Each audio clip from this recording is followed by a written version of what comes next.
İsmail Beşikçi Vakfı sunar. Söz konusu vatansa bilim teferruattır. Anılar. İsmail Beşikçi. Seslendiren Vedat Kızıl. Ses editörü Kemal Orgun.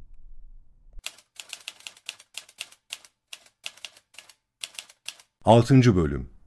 Bilmenin Öteki Mekanları. 1979-1987 arası mahkemeler ve cezaevleri. Kitabınızın adı neydi? 1979'da İstanbul'da Ağır Ceza Mahkemesi'nde görülen bir dava mahkumiyetle sonuçlanmıştı. Sanıyorum Kürtlerin Mecburi İskanı kitabıydı. Bu, küçük bir haber olarak basına da yansımıştı. İstanbul'da davayı izleyen avukatlar vardı.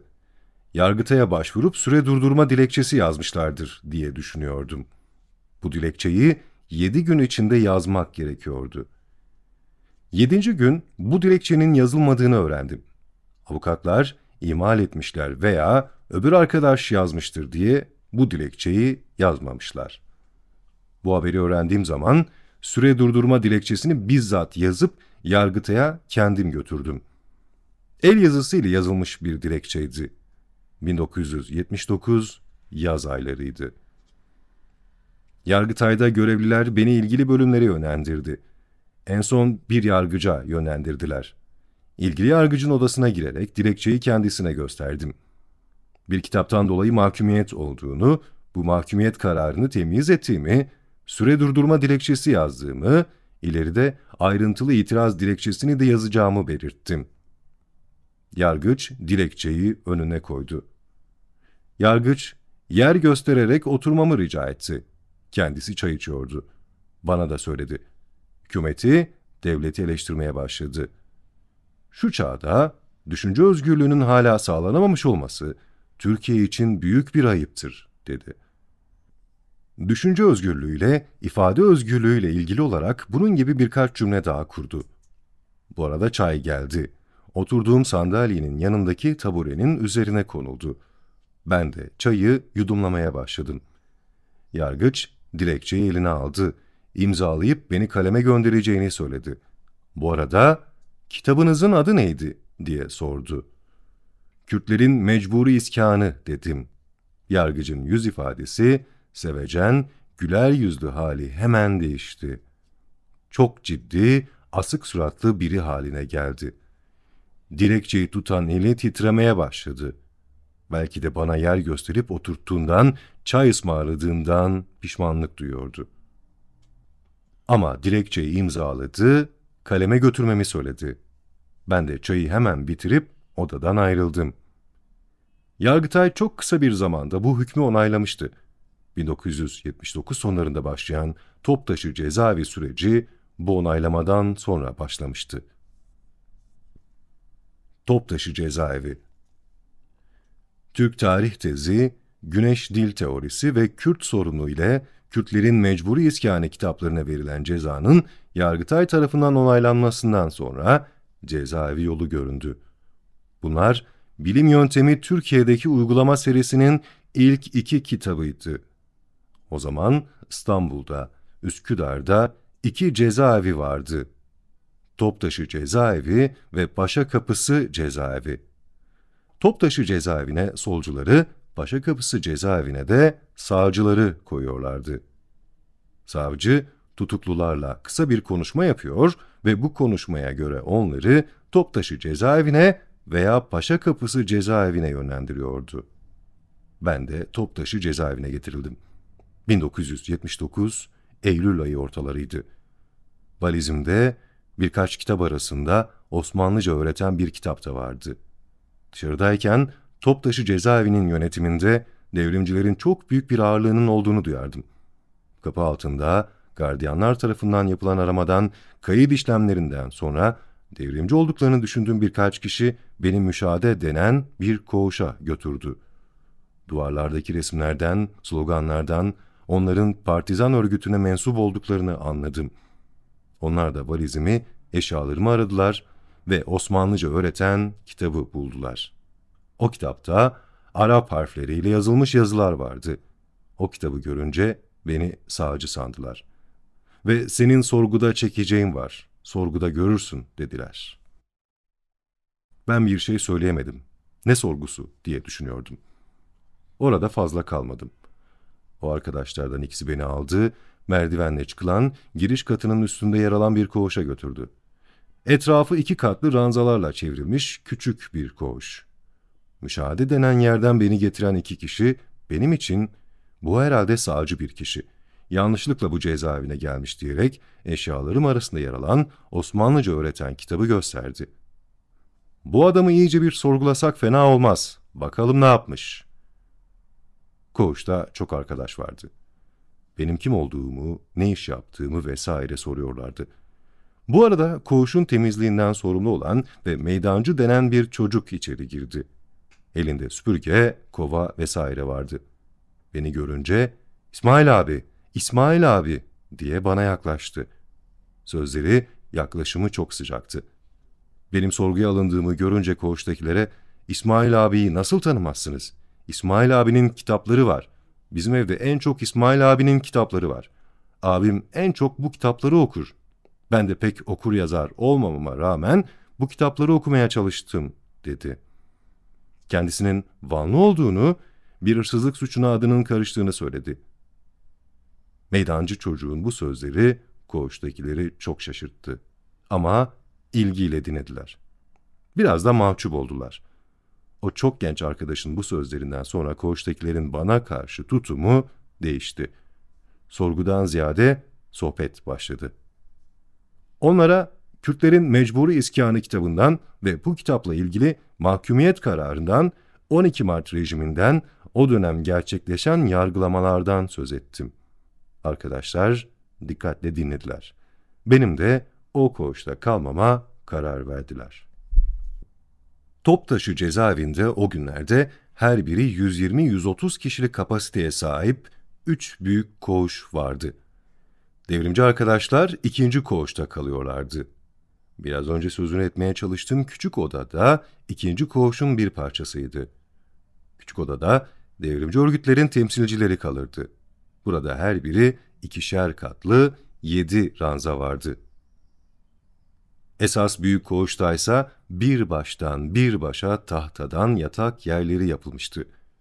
Tahtadan yapılmış yatak yerleri de 2 katlıydı. Yatak yerleri hiç aralık vermeden bir baştan bir başa uzanıyordu. Koğuşun 2 yanında böyle düzen vardı. Orta yerde de tutukluların, hükümlülerin dolapları yer alıyordu. Herkes için bir yatak yeri vardı ama herkes için bir dolap yoktu. 2-3 kişinin bir dolabı kullandığı da olurdu. Koğuşun bir ucunda televizyon vardı. Televizyonun 2 yanında Deniz Gezmiş'in, Mahir Çaya'nın, İbrahim Kaypakkaya'nın resimleri asılıydı. Koğuşta her örgütün kendine ait bir bölümü vardı. Bu bölümlerde her örgüte mensup, çatışmalarda öldürülmüş yoldaşlarının resimleri vardı. Yine o bölümlerde o siyasal eğilimin sloganlarını içeren pankartlar asılıydı. Akşam televizyonda haberler ilgiyle dinlenir, yorumlar yapılırdı. Akşamları her örgüt kendi arasında eğitim faaliyetleri de yürütürdü. Toptaşı cezaevinde koğuş kapıları bütün gün açıktı. İsteyen istediği koğuşa ziyarete gidebilirdi. Havalandırma bütün gün açıktı. Havalandırmada zemin topraktı ve çok görkemli ağaçlar vardı. Cezaevinde 3. koğuşa kaçakçılar koğuşu deniyordu. Bu koğuş kapı altında sağ tarafta yer alıyordu. Kapı altında kaçakçılar koğuşuna giderken küçük bir koğuş daha vardı. Arkadaşlar Yılmaz Güney'in bu koğuşta kaldığını söylerlerdi. 2. ve 3. koğuşlara cezaevinin ortasında yer alan bir merdivenle çıkılırdı. Bu merdiven havalandırmayı 2'ye ayırıyordu. Her iki tarafta da zemin topraktı. Ağaçlar, çiçekler, çimenler vardı. Havalandırma alanlarında fareler dolaştığına da sık sık tanık olurduk. Fareler koğuşlarda fazla görünmezlerdi ama havalandırmada sık sık görünürlerdi. Bazen kanalizasyon tıkanır, patlama yaşanırdı. O zaman fareler havalandırmada daha çok dolaşırlardı. kedi yavrusu büyüklüğünde fareler. Kedileri de etkisiz bırakırlardı. Sayım akşam gardiyanlar tarafından yapılırdı. Arkadaşlar sayım zamanı yataklarında otururlardı. Gardiyanlar koğuşta bir baştan bir başa gidip gelerek yataklarında oturan kişileri sayarlardı. Koğuşun tuvaleti vardı ama çalışmıyordu. Tamir için birkaç defa ustalar geldi, yine de tuvaletin düzenli bir şekilde çalışması sağlanamadı. İkinci havalandırmanın bitişinde cezaevinin büyük tuvaleti vardı. Merdivenlerden inilerek oraya gidilirdi. Gece ise koğuşun arızalı tuvaletinden yararlanılırdı. Birinci koğuşun ve üçüncü koğuşun tuvaletlerinde sorun yoktu, onlar normal çalışırdı. Büyük tuvaletin yanında hamam da vardı ama hamam da düzgün bir şekilde çalışmazdı. Sık sık tamir için ustalar gelirdi. Tamirattan sonra 1-2 gün çalışır, sonra yine arıza başlardı. Hamam büyükçeydi. Aynı anda 20-25 kişi kanabilirdi. Kapı altında bir berber de vardı. Tutuklu veya mahkum bir arkadaş berber olarak çalışırdı. İsteyen istediği zaman berbere gidebilirdi. Berberin yine tutuklu veya mahkumlardan yardımcısı da vardı. Toptaşı cezaevinin 19. yüzyılda Tanzimat yıllarında kervansaray olarak yapıldığı anlatılırdı. 27 Mayıs 1960'tan sonra bu cezaevinde Demokrat Parti ileri gelenlerinin, bu arada Celal Bayar'ın da yattığı söylenirdi. Cezaevinde 1. ve 2. koğuşlara çıkan merdivenin başında bir kitaplık vardı ama her zaman kapalı olurdu. Müdürlükle 1-2 defa bu kitaplıkla ilgili konuşmuştum. Ambardan sorumlu bir yönetici kütüphanenin kapalı kalması gerektiğini, önemli demirbaş malzemelerin olduğunu söylemişti. Kütüphaneyle ilgilenecek bir elemanın olmadığını da belirtmişti. 1979'un son günlerinde 2. koğuştan birkaç arkadaşın oraya girip çıktığını gördüm. Arkadaşlara kitaplığın ne durumda olduğunu, kitap olup olmadığını sormuştum. Arkadaşlar çok kitap olduğunu, iyi kitaplar olduğunu söylemişlerdi. Kitaplar senin ilgini çeker demişlerdi. Kapıdaki kilidin kırılmış olduğunu, yalancı bir kilit olduğunu, istediğim zaman benim de girebileceğimi de söylemişlerdi. Sabahları erkenden kalkıyordum. Bir gün kütüphaneye bakarım diye düşünüyordum. Bir sabah havalandırmaya inerken merdivenin başında kitaplık dikkatimi çekti. Kitaplığa yöneldim. Yalancı bir kilit. Anahtara falan gerek yok. İçeri kolayca girdim. Büyükçe bir oda. Her tarafı tavana kadar yükselen raflarla kaplı. Raflar kitap dolu. Rafların alt gözlerindeki dolaplar da tıka basa kitap dolu. Hukuk Fakültesinin, İktisat Fakültesinin, Türkiyat Enstitüsü'nün yayınları dikkatimi çekti. 1930'lu, 1940'lı yıllarda yayımlanmış kitaplar hemen göze çarpıyordu. Romanlar, araştırma kitapları pek çoktu. Namık Kemal ile ilgili birkaç ciltlik kitap hemen göze çarpıyordu. Dar bir mekan olduğu için bu odaya ortaya bir masa konup etrafında oturulamazdı ama kitap istenebilirdi. Bunun için bu kitaplıkla ilgilenecek bir eleman olması gerekiyordu. İleri bir zaman bir arkadaşla birlikte tekrar geleyim diye düşünüp kapıya doğru yönelirken kara ciltli, çok büyük, çok kalın bir kitap ilgimi çekti. İçimde bu kitaba bakma, kurcalama hissi doğdu. Baktım. Bir düsturdu. Kanunları toplayan kitap. 2000 sayfa kadar vardı. Kitabı kurcalamaya başladım. Cildin ortasını açtığımda birdenbire bir tabancayla karşılaştım. Çok şaşırdım. Biraz da korktum. Bu kitabın ortalarında 1000 sayfa kadar tabanca şeklinde oyulmuş, oyulan yere de tabanca yerleştirilmiş.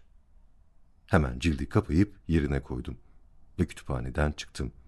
Burada gördüklerimi de kimseye anlatmadım. Bu kitapla tek başıma birkaç defa daha girdim. Tabanca yerinde duruyordu. Fakat daha sonraları oradan alındığını fark ettim. Aralık ayında bir gün yönetim bölümüne müdürle veya müdür yardımcısıyla görüşmeye gitmiştim. Yerlerinde değildiler. Onları bekliyordum. Müdürün odasının önünde geniş bir sağanlık var. Oradan geçerek odaya varıyorsunuz. Merdivenlerden çıkıp sağanlığa girildiğinde bir kapıdan geçiyorsunuz. Kapıda da bir gardiyan var. Kapıya gelen, içeri geçmek isteyen herkesi şöyle bir arıyor. Elbiselerini yokluyor. Beni de aradı. Müdürün kapısının önünde bir bank var. Tahtadan, ahşap bir bank. O bankın bir köşesine oturdum, yöneticileri bekliyordum. Müdüriyet kısmına bir kişi daha geldi. O da benim oturduğum bankın öbür köşesine oturdu. Sağınlıkta da bir kişi dolaşıyordu. Müdüriyet kısmına bir kişi daha geldi. O da benim oturduğum bankın öbür köşesine oturdu. Sağınlıkta da birkaç kişi dolaşıyordu. Bu arada sağınlıkta bir kişi daha gezinmeye başladı. Onun dışarıdan içeriye mi girdiğini, zaten oralarda mı olduğunu fark edemedim. Bu kişi önce pencereye doğru yöneldi. Bir süre pencereden havalandırmayı izledi. Sonra döndü. Bankın öbür ucunda oturan kişiye doğru yaklaştı. 3 metre kadar yaklaşmıştı. Birdenbire o kişiye tabancayla bir el ateş etti. Kişi bir anda bankın üzerinde yığılı kaldı. Orada birdenbire çok büyük bir telaş, karışıklık yaşandı. 2 hafta kadar sonra beni bu cinayetin tanığı olarak Üsküdar Adliyesi'ne götürdüler. Ateş eden kişi zaten suçüstü yakalanmış ve her şeyi itiraf etmişti. Benim tanıklığım kapı gardiyanı ile ilgili olarak açılan bir soruşturmayla alakalıydı. Hakkında soruşturma açılan gardiyan da oradaydı. Yargıç bana duruşmada müdüriyet kısmına girerken kapıda duran gardiyanın üstümü arayıp aramadığını sordu. Üstümü aradı. Giren herkesi arıyordu dedim. Duruşmadan sonra salonun kapısında beklerken avukat Bozkurt Nuoğlu'nu gördüm. Adliyenin bir başka salonuna çıkmış, müvekkiliyle konuşuyordu. Göz göze gelir miyim diye bir süre baktım ama olmadı. Müvekkiliyle birlikte hemen uzaklaştı. Bozkurt Nuoğlu'nu 1968-1970 yıllarında İstanbul Hukuk Fakültesi öğrencisi olduğu sırada öğrenci temsilcisi olarak faaliyet yürüttüğü yıllardan hatırlıyorum. Ahmet Güryüz Ketenci ile birlikte öğrenci temsilcisiydiler. O yıllarda dostum Yılmaz Öztürk'le birlikte askerlik arkadaşımız Aydın Aybay'ı fakültedeki odasında ziyarete giderdik. Aydın Aybay'la 1962-1963 Tuzla Yedek Subay Piyade Okulu'ndan arkadaşız. Fakültede Profesör Doktor Aydın Aybay, Profesör Doktor Ümit Doğanay, Profesör Doktor Aytekin Ataay büyükçe bir odada birlikte otururlardı. Üçü de medeni hukuk hocasıydılar. Ahmet Güryüz Ketenci ve Bozkurt Nuoğlu öğrenci temsilcileri olarak sorunlar hakkında hocalarla görüşmeye gelirlerdi. Hukuk Fakültesinde Yılmaz'la beraber ziyaret ettiğimiz bir hoca da Profesör Doktor Tarık Zafer Tunayay'dı. O yıllarda Yılmaz Öztürk'le birlikte İktisat Fakültesinde Profesör Doktor İdris Küçükömer'i, Profesör Doktor Murat Sarıca'yı, Profesör Doktor Nazif Kuyucuklu'yu ziyaret ederdik. Nazif Kuyucuklu ve Mahir Kaynak o zaman İktisat Fakültesinin genç asistanlarıydı. Mahir Kaynak o dönemde sanıyorum İdris Hoca'nın asistanıydı. O dönemde Türkiye İşçi Partisi'ne üye oldukları için 2 doçente profesörlük kadrosu verilmiyordu. Biri İdris Küçükömer, diğeri Sencer Divitçioğlu'ydu. Bu hocaların çok büyük bir kısmı vefat etti. Ümit Doğanay Hoca 20 Kasım 1979'da evinin önünde suikastle öldürüldü. 1980 yılı Ocak ayı başlarında beni Sultanahmet'e İstanbul Toplu Basın Asliye Ceza Mahkemesi'ne götürdüler. Yoğun trafik dolayısıyla gidişimiz, gelişimiz çok zor oldu, çok zaman aldı. Nezaret yeri kafesi andırıyordu. Burada da epey bekledim. Kafeste benden başka kimse yoktu. Bir yazıdan dolayı dava açılmıştı. Toptaşı cezaevinde haftada bir gün görüş vardı. Öbür koğuşların görüşleri de farklı günlerde olurdu. Yalnız görüş yeri çok karanlıktı. Demir parmaklıklar bu karanlığı daha da karanlık yapıyordu. Ayrıca görüş yeri, özellikle mazgallar çok pisti. Görüşlerde zaman kısıtlaması da yoktu. Sabahtan akşama istediğiniz kadar görüşebilirdiniz. Dostumuz Yılmaz Öztürk sık sık ziyarete gelirdi. Ziyaretçilerin getirdiği yiyecek maddeleri, giysiler, benzer eşyalar alınırdı. Kitap, dergi, gazete vesaire rahat bir şekilde girerdi. Bu konuda da bir kısıtlama söz konusu değildi. Bazen açık görüş de olurdu. Açık görüş, müdür yardımcısının odasında olurdu veya müdürün odasının önündeki sağanlıkta gerçekleşirdi. Avukatlarla görüşmeler de buralarda gerçekleşirdi. Cezaevinde tutuklulara veya mahkumlara sıcak yemek yapılmazdı. Sabah kahvaltısı, öğle ve akşam yemekleri söz konusu değildi. Cezaevi mutfağı çoktan işlevini yitirmişti, çalışmıyordu. Tencere, tava, gıda çuvalları, gıda kutuları vesaire karma karışık bir yerdi. Bunun yerine zaman zaman herkese kuru gıdalar dağıtılırdı. Zeytin, helva, çay, mercimek, nohut, pirinç. Zaman zaman sabun da dağıtılırdı. Bu maddeler arasında sebze, meyve vesaire yoktu. Bu tür gıda maddelerini ziyaretçiler getirirdi. Cezaevinde kantin de yoktu, çayhane de yoktu. Çayı herkes kendisi yapardı. Yemek için piknik tüpleri kullanılırdı. Cezaevine giren çıkan önemli malzemelerden biri piknik tüpleriydi. 12 kiloluk olan tüpler de vardı ama küçük olanları daha çok kullanılırdı. Profesör Doktor Cavit Orhan Tütengil Hoca bir suikastle katledildiğinde Toptaşı cezaevindeydim. Takvim 7 Aralık 1979'u gösteriyordu. Cezaevindeki solculardan bazıları bunun solcular tarafından gerçekleştirilmiş bir eylem olduğunu sanmıştı. Arkadaşlar bir sağcıyı daha götürdü diye alkış tutuyorlardı. Cavit Orhan Tütengil Hoca'nın çok değerli, demokrat bir hoca olduğunu anlatmakta güçlük çekmiştim. Cavit Orhan Tütengil, 1973-1974 yıllarında Adana cezaevindeyken bizleri birkaç defa ziyaret etmişti. Çok demokrat bir hocaydı. Bu dönem Diyarbakır Belediyesi'ne kardeş belediye girişimleri çerçevesinde Fransız belediyeleri tarafından verilen taşıma araçlarının girdiği tarihe rastlıyordu. Mehdi Zana o zaman Diyarbakır Belediyesi Başkanıydı ve bu araçlar yüzünden hükümetle, devletle anlaşmazlık içindeydi. Independenta isimli Romanya tankerinin Boğaz'da yanması da bu tarihlere rastlıyordu. Yangın, küçük odanın pencerelerinden bütün açıklığıyla görülüyordu.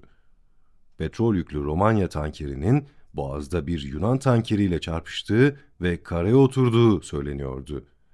Tankerdeki gazın bitmesine kadar yanacağı vurgulanıyordu. 1979 sonlarında bir olay daha basına yansımıştı. Bu, Toptaşı cezaevindeki devrimci arkadaşları çok yakından ilgilendiren bir olaydı. Çapa Tıp Fakültesi'nin bir aylık maaşının devrimciler tarafından kamulaştırıldığı söyleniyordu. Doktorların, hemşirelerin, hastane yöneticilerinin vesaire maaşını taşıyan arabaya yolda operasyon yapıldığı anlatılıyordu. O zamanın parasıyla 14 milyon liradan söz ediliyordu. Toptaşı cezaevinde herkese hitap eden bir konferans, panel vesaire olmazdı. İdare tarafından gösterilen filmler de olmazdı veya bir ses sanatçısının davet edilmesi, bir gece düzenlenmesi gibi etkinlikler olmazdı. Ama her sol örgüt kendi arkadaşları tarafından bir eğitim programı uygulardı. Eğitim programı gece yemekten sonra gerçekleşirdi. Bu eğitimlerde daha çok Lenin'in, Stalin'in kitapları okunurdu. Örgütün görüşlerini açıklayan kitaplar, broşürler, öncelikle okunan, tartışılan belgelerdi. Bir defa küçük odada kalan sol örgütlerin temsilcileri benden bir konferans vermemi istemişlerdi. Cezaevinde olan herkesin izleyebileceği bir konferans. Bu konferans havalandırmanın bitişiğinde olan ve kullanılmayan yemekhanede gerçekleşti. Yaşar Kemal'in romanları üzerine bir konferanstı. Kalabalık vardı ama canlı bir konferans olmadı. Arkadaşlar Yaşar Kemal'i biliyorlardı ama kitaplarına pek ilgi göstermemişlerdi. Koğuş ve havalandırma alanlarında duvarlar sol örgütlerin pankartlarıyla doluydu. Örgütler kapı büyüklüğünde pankartlara siyasetlerinin görüşlerini yazarlardı. 1979'un Eylül ayı ortalarında bu koğuşa geldiğimde Tekoşin Ali diye konuşulan ve çağrılan Dersimli bir arkadaş vardı. Daha sonra ikinci koğuşa Veysi Tetik ve Enver Okçuoğlu isimli arkadaşlar geldiler. Veysi Hoca Siverek, Enver Okçuoğlu Karakoçan'dandı. Hasan gibi toplumsal suçlar iddiasıyla tutuklanan arkadaşlar da vardı. Hasan, Doğu Beyazıtlıydı ve ekmek fırınında çalışıyordu. Kars'tan bir baba oğul da bunların arasındaydı. Benzer birkaç arkadaş daha vardı. Bu arkadaşlarla birlikte biz bir komün oluşturduk. Birlikte yiyip içiyorduk. Akşamda sohbet çerçevesinde eğitim yapmaya çalışıyorduk. Bu çalışmalar sırasında arkadaşlardan 3-4'ünün okur yazar olmadığı da ortaya çıkmıştı. Bu dönemde Dev Yol'un temsilcisi Mustafa Serçe, Dev Sol'un temsilcisi Kemal Askeri'ydi. Ali Akgün, Halkın Kurtuluşu'nun, Mevlüt, Dev Savaş'ın temsilcisiydi. Örgütlerin temsilcilerine kafa adam denirdi. Bu arkadaşlardan bazılarıyla daha sonraları başka cezaevlerinde de karşılaştım. 12 Eylül'e giderken 1980'de İstanbul Toptaşı cezaevindeydim. Cezaevi yönetimi üzerinde devrimcilerin çok büyük bir etkisi, ağırlığı vardı. 1980 Ağustos ayı ortalarında cezaevinde bir güvenlik araması yapıldı. Ama bu güvenlik araması daha önceki güvenlik aramalarına benzemiyordu. Daha önceki güvenlik aramaları genel olarak cezaevinin kendi gardiyanları tarafından yapılıyordu. Gardiyanlar orayı burayı fazla kurcalamıyorlar, kitaplara, dergilere vesaire fazla dokunmuyorlardı. Sözü edilen güvenlik araması ise askerler tarafından, daha doğrusu askeri komutanın emrindeki bir özel tim tarafından yapılıyordu. Özel tim içinde polisler de vardı. Aramaya cezaevinin gardiyanlarının katılmasına da izin verilmedi. Çok şiddetli, kıran döken bir arama yapıyorlardı. Yatakları, ranzaları alt üst ediyorlardı. Kitapları, dergileri, gazeteleri ortalığa saçıyor, dağıtıyor, çiğniyorlardı. Koğuşlarda devrimci arkadaşların Deniz Gezmiş'in, Mahir Çayan'ın, İbrahim Kaypakkaya'nın ve daha birçok devrimcinin fotoğrafları asılıydı. Koğuşlar ve cezaevinin çeşitli alanlarında, havalandırmada vesaire devrimci örgütlerin iri harflerle kartonlara yazılmış bildirileri asılmıştı. Güvenlik araması yapan özel tim fotoğrafları, bildirileri yerinden söküyor, dağıtıyor, yırtıyor, çiğniyor, bildirileri yazanlara, fotoğrafları asanlara küfürler savuruyordu. Cezaevinde böyle bir sürecin yaşanmasına izin verdikleri için cezaevi yönetimine, müdüre, müdür yardımcılarına, cezaevi savcısına da küfürler yağdırıyorlardı. Öğleden sonra başlayan güvenlik araması 2 saat kadar sürdü. Sonra hoparlörden 11 kişinin adları okundu. Bu arkadaşların yanlarına hiçbir eşya almadan kapı altında toplanmaları istendi. Cezaevindeki devrimci örgütlerin temsilcileri olan bu 11 arkadaşın başka bir cezaevine sevk edilecekleri bildiriliyordu. Bu arkadaşların hiçbir kişiyle görüşme yapmalarına, yanlarına hiçbir eşya almalarına izin verilmedi. Akşama doğru sevkleri gerçekleştirildi. Hangi cezaevine sevk edildikleri de bildirilmedi. Özel tim tarafından yapılan güvenlik aramasında koğuşlarda her şey, yataklar, kapkacak, kitap, defter, yazı malzemeleri, gazeteler, dergiler vesaire dağıtılmıştı. Bazı daktiloların tuşları da kırılmıştı. Her şeyi tekrar düzene koymak epey zaman aldı. Bu güvenlik aramasından sonra Toptaşı cezaevindeki yaşantının normal hale gelmesi de birkaç gün almıştı. Duvarlardaki fotoğraflar ve kartonları yazılmış bildiriler sökülürken duvarlar da tahrip edilmişti. Bu güvenlik aramasından 15 gün kadar sonra cezaevine aynı tim tekrar baskın yaptı. Yeniden bir arama daha yapılıyordu. Güvenlik araması sırasında koğuşlar boşaltılıyor, koğuşta sadece bir koğuş temsilcisinin kalmasına izin veriliyordu. Geriye kalan arkadaşlar havalandırmada geziniyorlardı. Koğuştaki arkadaşlarla birlikte havalandırmada gezinirken hoparlörden bir ses duyuldu. Benim çok kısa bir zamanda cezaevi müdürünün odasına gelmem isteniyordu. Müdürün odasının önündeki sahanlık çok kalabalıktı. Askerler, gardiyanlar, cezaevinde kalan tutuklular vesaire çok kalabalık vardı. O kalabalığı yararak müdürün odasına girdim. Müdürün odası çok daha kalabalıktı. Müdürün koltuğunda bir albay oturuyordu. Geriye kalan herkes, müdür yardımcıları, cezaevi savcısı, rütbeli askerler, subaylar vesaire albayın oturduğu masanın etrafında dikiliyorlardı. Odaya girince kendimi tanıtıp albayın oturduğu masanın önünde albayın karşısında dikilmeye başladım.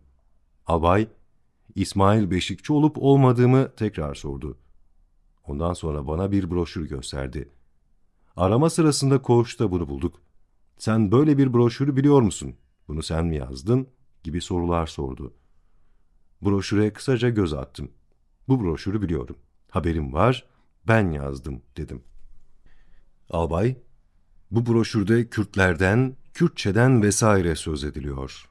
Var mı böyle şeyler? Diye sordu. Benim konuşmama fırsat vermeden Kürt, Kürtçe vesaire olmadığını, herkesin Türk olduğunu, sözü edilen dilinde Türkçe olduğunu anlatmaya başladı ve 7-8 dakika kadar konuştu. Dönüp dönüp Kürtlerin, Kürtçenin olmadığını, herkesin Türk olduğunu vurguluyordu. Ben bölgede uzun yıllar görev yaptım, hiç böyle şeylere rastlamadım. Hep Türklere rastladım. Türkçe konuşanlara rastladım vesaire diyordu. Bölgede çok yakın tanıdıklarım var, dostlarım var. Onlardan hiç böyle şeyler duymadım. Herkes Türk olduğunu biliyor, diyordu. Odadaki herkes albayı çok dikkatle dinliyordu. Hiç ses yoktu. Albay 7-8 dakika kadar böyle konuştu. Bir ara ben bir soru sorabilir miyim diyerek söz almak istedim. Albay beni duymazdan gelerek kendi açıklamalarına devam etti. Ben tekrar bir soru sorabilir miyim dedim. Albay bu sefer büyük bir alicenaplık göstererek sor dedi. Oğuzlar 11. yüzyılın ikinci çeyreğinden itibaren Orta Asya ve İran üzerinden bölgeye gelmeye başladılar. Oğuzlar bölgeye geldiklerinde Van Gölü çevresinde, Urmiye Gölü çevresinde, Zagroslar'da kimler yaşıyordu? Buralar boş muydu diye sordum. Bu soru albayı çok kızdırdı. Böyle soru mu olur diye kızdı. Herkesin Türk olduğunu ve Türk olmaktan mutlu olduğunu söyledi. Sana alicenaplık gösterdik, sor dedik. Ama sen sana tanınan bu hakkı istismar ettin diye çıkıştı. Bunun çok önemli bir konu olduğunu ve bu konular üzerinde konuşmak gerektiğini söylemeye çalıştım. Albayın bastonu vardı ve masaya dayalı olarak yanında duruyordu. Bir anda bastonunu aldı ve tak tak diye yere vurup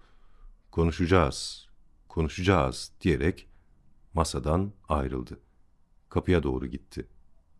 Oda bir anda boşaldı.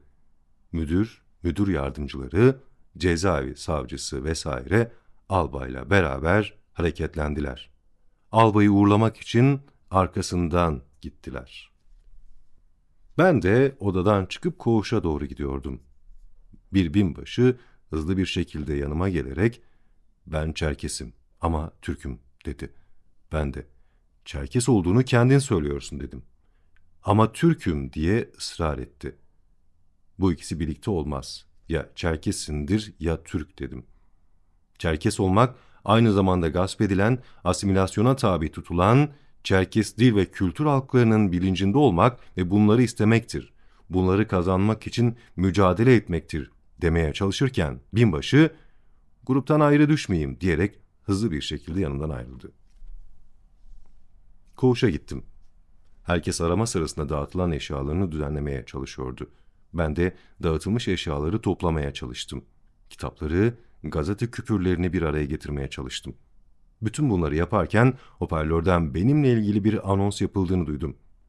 İsmail Beşikçi, eşyalarını topla ve saat 18'de kapı altında ol. Başka bir cezaevine sevk ediliyorsun. Sakarya Cezaevi. E-tipi karşılama.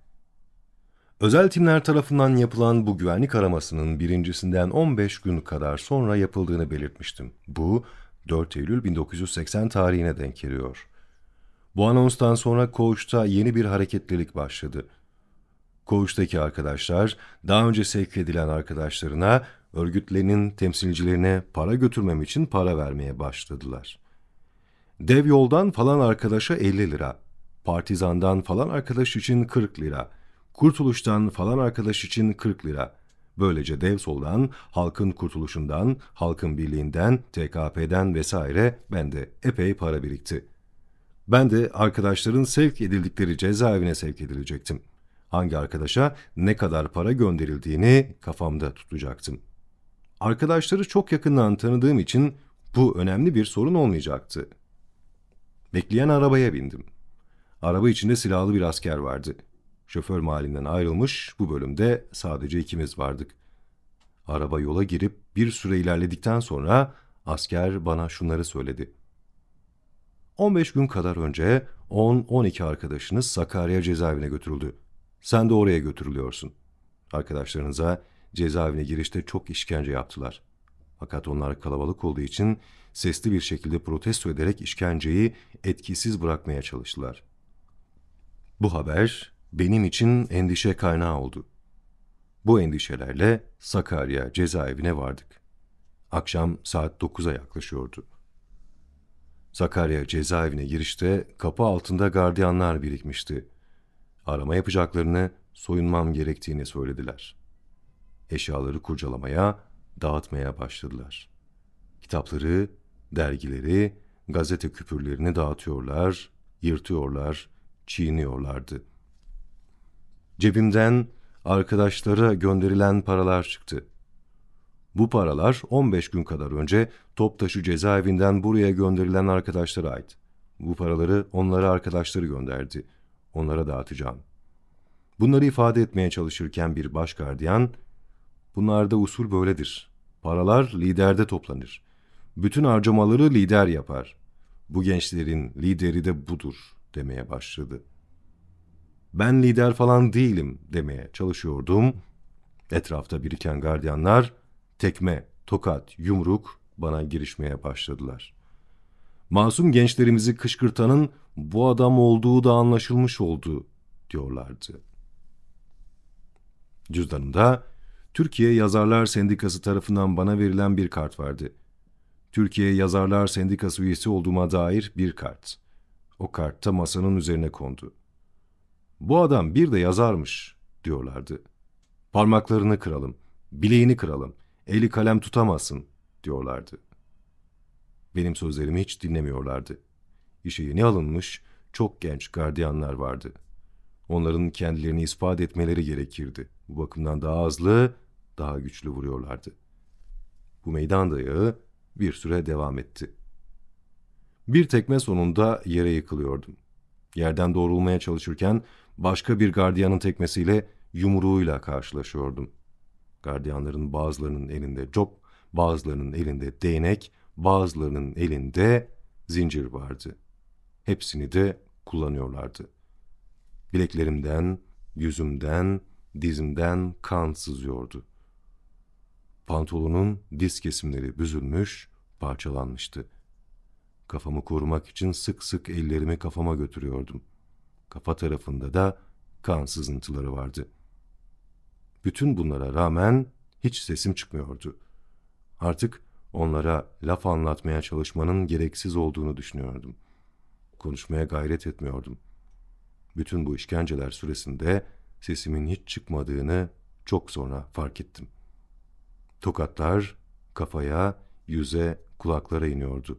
Yumruklar çok şiddetliydi. Kulaklarımdaki halen devam eden duyum eksikliğinin o gün başladığı kanısındayım. Bunu da yıllar sonra fark ettim.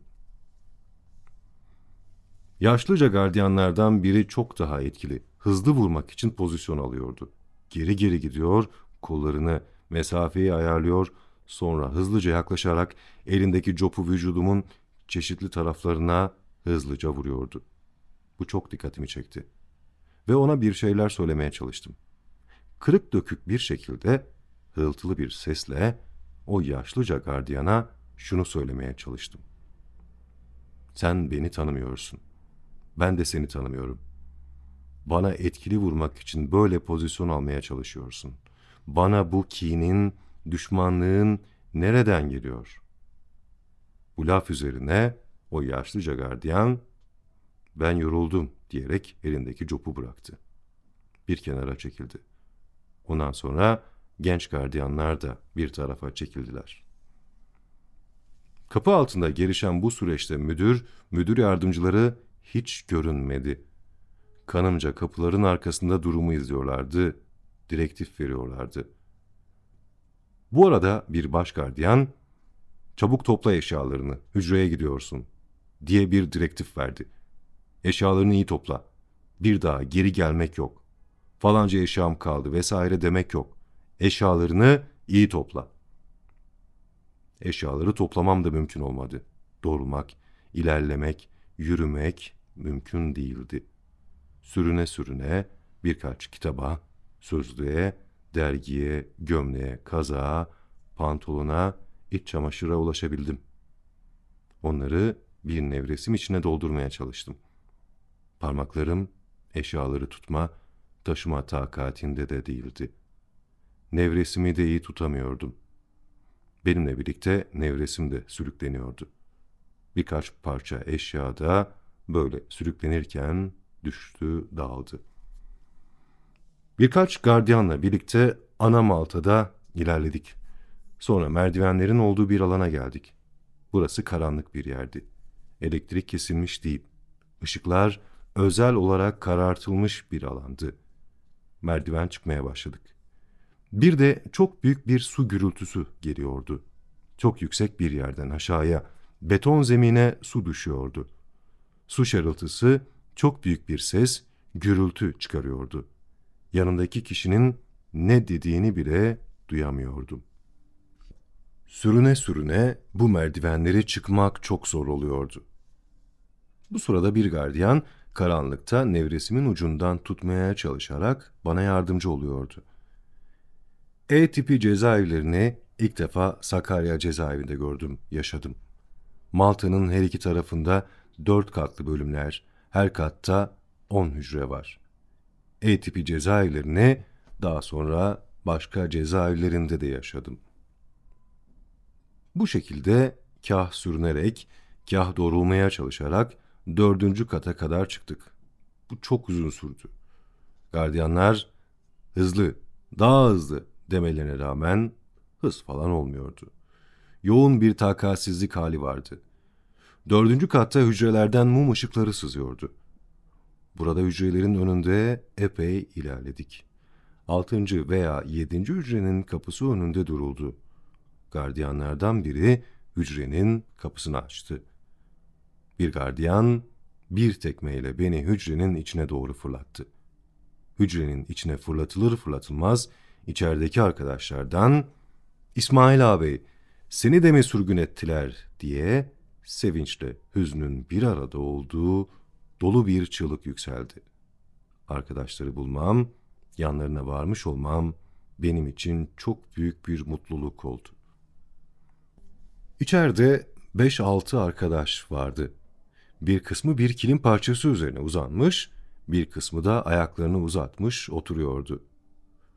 Hücre mumla aydınlanıyordu. Birkaç mum kullanarak çay da yaptılar. Hücrenin bir köşesinde tuvalet de var. Bu koşullarda tuvaletin hücre içinde olması büyük bir özgürlük.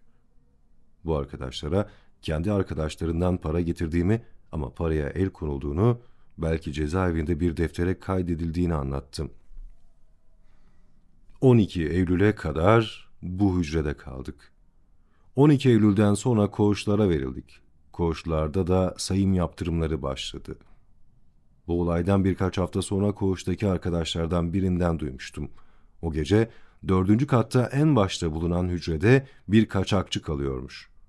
Benim o karanlıkta, su gürültüsünün ortalığı sardığı bir ortamda hücresinin önünden geçişimi şöyle anlatmış. Bu gece öyle bir baba getirdiler ki, öyle bir yürüyüşü vardı ki, benim düşe kalka bir o tarafa, bir bu tarafa dökülerek yürümeye çalışmamı böyle algılamış. Yukarıda Toptaşı cezaevindeki operasyonun 4 Eylül 1980 günü yapıldığını, albayla yapılan tartışma sırasında bu konular önemlidir, bunları konuşmak gerekir demem üzerine albayın konuşacağız diyerek odayı terk ettiğini de belirtmiştim. O gün için bu sözün bir anlamı yoktu ama 12 Eylül'den sonra askerlerin, polislerin, savcıların, mahkemelerin vesaire çok yoğun bir şekilde konuşmaya başladıklarına şahit olduk. Burada önemli bir konuya değinmek durumundayım. Cezanın amacı sık sık gündeme gelen bir konudur. Ceza çektirmenin amacının ne olması gerektiği konuşulur. İşlenen suçun toplumun nizamını bozduğu belirtilir. Cezanın ilgili kişiyi topluma yeniden kazandırma, kişiyi ıslah etme gibi bir amacının olduğu da vurgulanır. Böylece bozulan nizamın yeniden dengeye kavuştuğu anlatılır.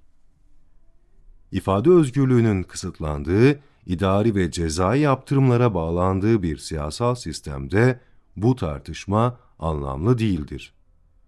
Düşünceleri resmi ideoloji tarafından engellenen, resmi ideolojiye aykırı düşüncelerinden dolayı cezaevine konulan bir kişiyi nasıl ıslah edeceksiniz?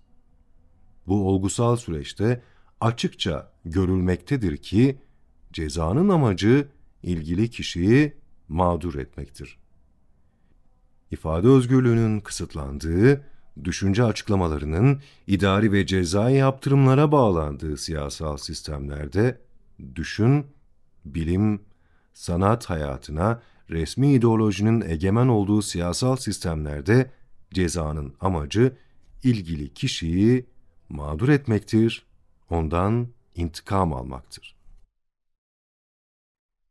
Tekoşin Ali ve Garibanlar Ocağı 1979 yılı Eylül ayı ortalarında İstanbul'da Toptaşı cezaevine konulmuştum.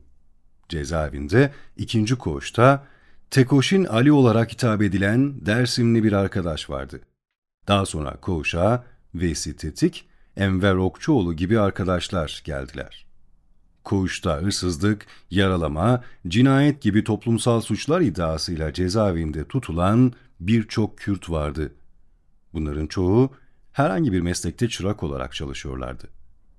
Bir komünümüz vardı. Birçoğu çıraktı komündekilerin. Kimisi marangoz, kimisi fırıncı çırağıydı. Bu dönemde koğuşta bulunan sol örgütler komün halinde yaşarlar. Akşam eğitim yaparlardı. Biz de bu arkadaşlarla birlikte komün kurmuştuk. Hep birlikte yiyip içiyorduk. Akşamları biz de toplanıp sohbet ediyor, eğitim yapıyorduk. Eğitim dediğimde ben kitap okuyordum, sonra üzerinde konuşuyor, sohbet ediyorduk. Genellikle Kürdistan tarihi üzerine kitaplar okuyorduk. Sözünü ettiğim Tekoşin Ali, Dersimli bir arkadaştı. Uzun boylu, kapkara birisiydi.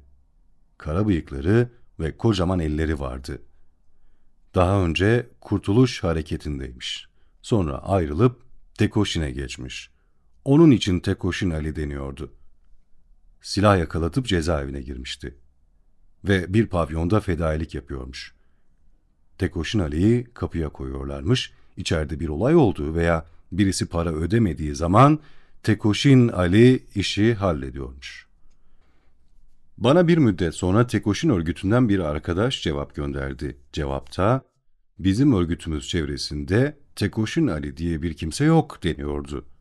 İnsanlar yaşamlarında çeşitli lakaplar kullanabilir. Veya cezaevine konulduklarında özellikle solcular, Kürtler arasına konulmuşlarsa bu kişiler öbürlerine yani siyasi olmayanlara hava atmak için şu siyasettenim veya bu siyasettenim diyebiliyorlardı. Komünde bir de baba oğul vardı. Çok temiz, saf insanlardı. Misafir oldukları evin televizyonunu çalıp satarken yakalandıkları iddiasıyla getirilmişlerdi. Bir de Hasan vardı, fırıncı çırağı. Bir kot pantolon çalmış. 50 metre ileride pantolonu giyerken yakalayıp getirmişlerdi. İşte biz bu tür arkadaşlarla eğitim çalışması yapıyorduk. Kitapları bazen ben, bazen Veysi Hoca okuyordu. Bir gün liseli bir öğrenci getirdiler. Lise 1. sınıf, partizancı. Aslında partizan komünü vardı ama bizim aramızda onların mahallesinden bir tanıdığı varmış. Bu yüzden bizim komüne geldi. O da bizimle eğitime katılmaya başladı. Güney Kürdistan'ı konuşuyorduk. Şeyh Mahmud Berzenci'den söz ediyorduk. Bu liseli arkadaş tepki gösterdi. Böyle eğitim olur. Biz şeyleri neden konuşuyoruz? Proletaryayı konuşmamız gerekir. İşçi sınıfını, köylülükle ittifakını, sosyalizmi konuşmamız gerekir. Bu eğitime derhal son verilmeli gibi şeyler söyledi. Bunları çok sert söylüyordu. Ben bunların Kürtlerin tarihi olduğunu, mutlaka konuşulması gerektiğini makul bir şekilde anlatmaya çalışıyordum. Ama o, enternasyonalizmi, sınıf mücadelesini, kapitalizmi konuşalım. Bize ne şeyhlerden, ağalardan diyordu. Ben yine makul bir şekilde düşüncelerimi anlatmaya çalışıyordum. Toptaşı cezaevinde ranzalar tahtadandı. 2 katlıydı. Duvardan duvara kadar uzanıyordu. İnsanlar boş buldukları yere yataklarını atıp yatıyorlardı. Biz de arada oturmuş bunları konuşuyorduk. Veysi Hoca, Enver Okçuoğlu bu arkadaşı biraz yatıştırmaya çalışıyorlardı. Ama liseli eğitime şiddetle karşı çıkmaya devam ediyordu. Birden bir tokat patladı liselinin suratında. Liseli arkadaş bir topaç gibi yuvarlandı. Biraz ileriye büyük bir gürültüyle düştü. Zaten ranzanın kıyısında oturuyordu. Ayakları koridora basıyordu. Ortalık toz duman oldu. Tekoşin Ali dayanamamış, liseliye bir tokat patlatmıştı. Hemen tepki gösterdim. "Niye vurdun?" dedim. Tekoşin Ali, "İsmail Hoca'ya hangi cesaretle karşı çıkıyor, o kim?" diyordu. "Ben düşüncelerimi anlatabilirim. Beni savunmak böyle mi olur?" diyorum. "Beşikçi'ye nasıl karşı çıkar, o kim?" diyordu. Başka bir şey de söylemiyordu. Zaten Türkçeyi de yeterince konuşamıyordu. Bu ara liseli de yerden kalkmış, üstünü başını düzeltiyordu. "Seni komiteye şikayet edeceğim." diyordu. Cezaevini devrimci komite yönetiyordu o zamanlar. Küçük oda dediğimiz yerden yönetiyordu. Ben de o küçük odada kalıyordum. Tekoşin Ali'yi küçük odaya çağırdılar. Olayı iyi ifade edemez diye ben de gittim. Komitedeki arkadaşları da tanıyordum. "Olayı bir anlat," diyorlardı Tekoşin Ali'ye. O da, "O kim oluyor da İsmail Hoca'ya karşı çıkıyor, o kim?" diyordu. Başka bir şey söylemiyordu. Neyse, ben durumu izah ettim, ayrıldık. Havalandırmada geziyoruz. Tokat atmayla yanlış yaptığını anlatmaya çalışıyorum. Hala "O kim oluyor da Beşikçi'ye karşı çıkıyor, o kim?" diyordu. Başka da bir şey söylemiyordu. Liseli buna rağmen bizim komünden gitmedi. Bir akşam yine kitap okuyacağız. Tekoşin Ali'ye "Bugün de sen oku," dedim. "Okumuyorum," diye öyle bir bağırdı ki şaşırdım kaldım. "Niye okumuyorsun kardeşim?" diyorum. "Hastayım, okuyamam da," demiyordu. Garip bir durumdu. "O zaman sen oku Hasan," dedim. "Ben de okumuyorum," dedi aynı tepkiyle Hasan da. Çok şaşırtıcıydı. Neden okumuyorlardı acaba? Öylece kala kalmıştım. Nihayet Veysi Hoca, "Ben okuyayım İsmail ağabey," dedi. Ertesi gün havalandırmada Tekoşin Ali ile volta atarken neden okumadığını sordum. Bana doğru eğildi. "İsmail ağabey, ben okuma yazma bilmiyorum ki," dedi. Bana öyle dedi. Bir şaşırdım, bir şaşırdım. Halbuki o güne kadar koğuşa gelen gazetelerin arasından bir tane de o çekip alıyor ve kurcalıyordu. Sonradan Hasan'ın da okuma yazma bilmediğini öğrendim. Bir gün İslam diniyle ilgili eğitim çalışması yapıyorduk. Hazreti Muhammed'in Mekke'den Medine'ye gidişi söz konusu ediliyordu. Televizyon çalan baba oğuldan. Baba yanımda oturuyordu. Babaya Hazreti Muhammed Mekke'den Medine'ye ne zaman gitti sen biliyor musun dedim. Çok önce diye yanıtladı. Yani ne kadar önce diye sorunca çok çok önce diyerek yineledi. Ben sormaya devam ediyorum. Yani ne kadar önce, bir gün mü, bir ay mı, bir yıl mı diye üsteleyince 100.000 sene önce demez mi? Zaman mefhumu çok farklıydı. 100.000 sene ne demek? Anladım ki bunların da okuması yazması yok. İşte biz de böyle arkadaşlarla eğitim çalışması yapıyorduk. Seymen Askeri Tutuk Evi'nde diş ağrısı. 1980-1982 yıllarında Gölcük Donanma ve Sıkı Yönetim Komutanlığı Seymen Askeri Tutuk Evi'ndeydim. İdare ile zaman zaman gerginlikler yaşanırdı. Zaman zaman da normal bir yaşam vardı. 1982'de bahara doğru dişimde çok büyük ağrılar başladı. Koğuş arkadaşlarıma bunu söylediğim zaman onlar, sakın doktora gitme, çok kötü, faşist bir doktor var. Devrimcilere hem hakaret ediyor hem de yanlış tedavi yapıyor diyorlardı. Birkaç gün kolonyalı pamukla, aspirinle idare ettim. Ama dişimin ağrısı azalmıyordu. 1975-76'da ağzımın arkasındaki iki azı diş arasına bir köprü yapılmıştı. 4 Eylül 1980'de Sakarya cezaevinde kapı altında yediğim darbelerden dolayı o köprü kırılmıştı. Dişi örten bölüm sık sık düşüyordu. Diş ağrısı bundan kaynaklanıyordu. Bu ağrılardan dolayı arkadaşların uyarmalarına rağmen hastaneye yazıldım. Birkaç gün sonra da sabahleyin hastaneye gittim. Benimle birlikte başka nedenlerden dolayı hastaneye giden arkadaşlar da vardı. Askerler beni diş doktorunun çalıştığı bölüme götürdüler. Doktorun muayenehanesinin önüne banka oturttular. Sıramı beklemeye başladım. Muayenehanede bir hasta vardı. Ondan sonra içeriye ben alınacaktım. Bankın üzerinde sıramı beklerken hastanenin ana koridorundan mahkeme başkanı Havacı Albay'ın geçtiğini gördüm.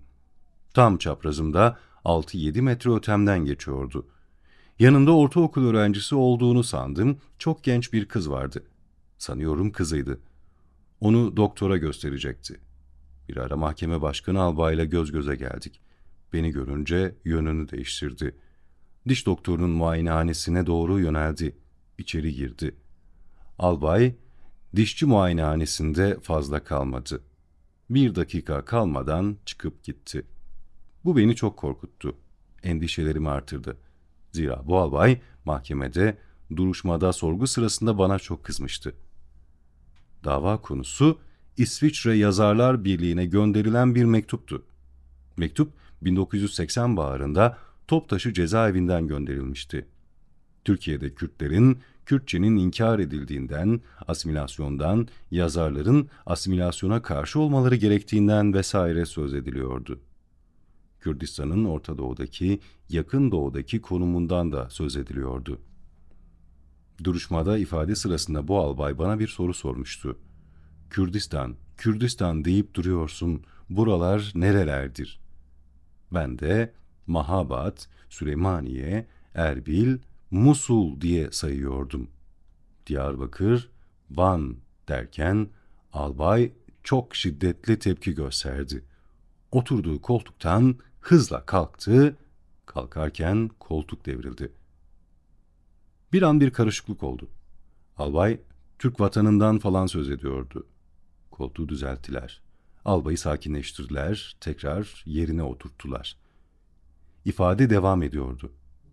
Benzer soruları duruşma hakimi de sordu. Ben de aynı şekilde Kürdistan'ın nereler olduğunu Mahabat, Süleymaniye, Erbil, Diyarbakır, Van, Bitlis, Ağrı vesaire diyerek cevapladım. Albay bu sefer hiddetlenmedi veya duygularını dışa vurmadı. Bizim duruşmalar basına yansımazdı. Duruşmalarda sadece ben ve bir de avukat olurdu. O gün 2 avukat da duruşmadaydı. Ali Yılmaz Balkaş'la Serhat Bucak. Diş doktorunun muayenehanesinin önünde sıramı beklerken mahkeme başkanı albayı görmem bunlardan dolayı beni çok endişelendirdi. Duruşmalar mahkumiyetle sonuçlanmıştı.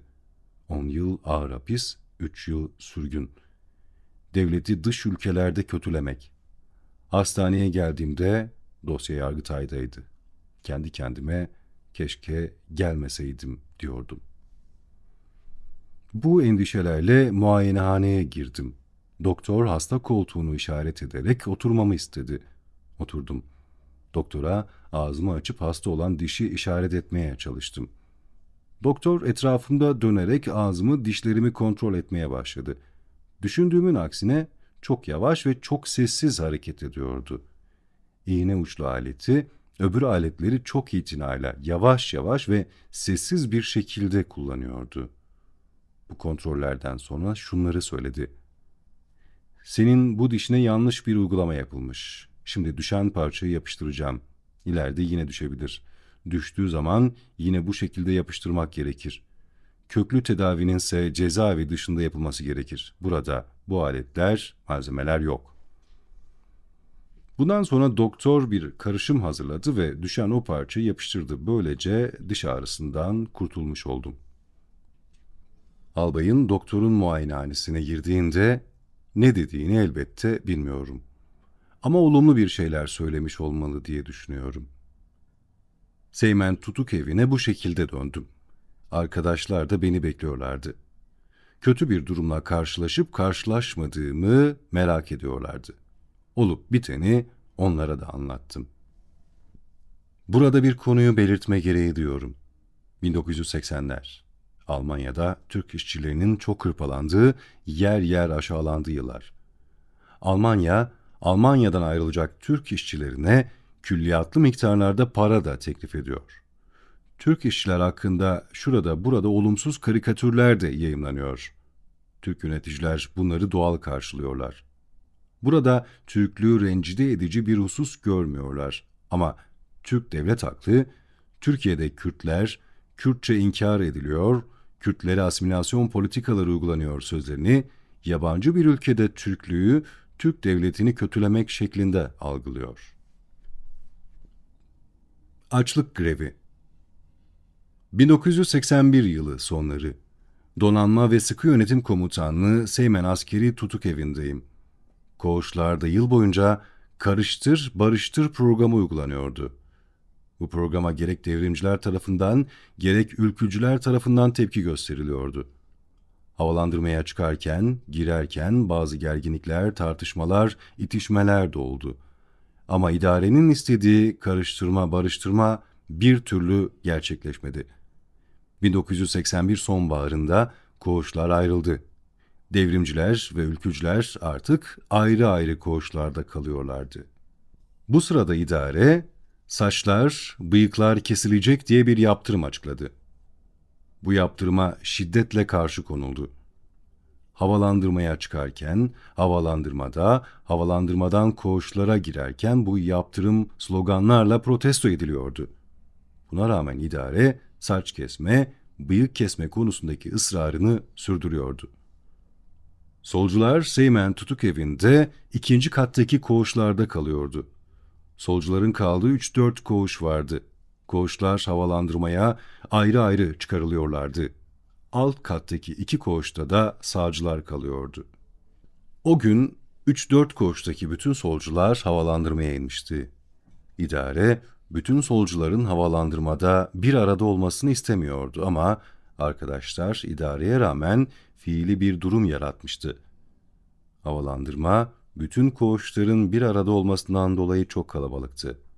Saç, sakal, bıyık kesme yaptırımına karşı sloganlar atılıyordu. Bu yaptırımın kabul edilemeyeceği vurgulanıyordu. İdare sık sık koğuşlara girin şeklinde anonslar yapıyordu. Bu anonslar hiç dinlenmiyordu.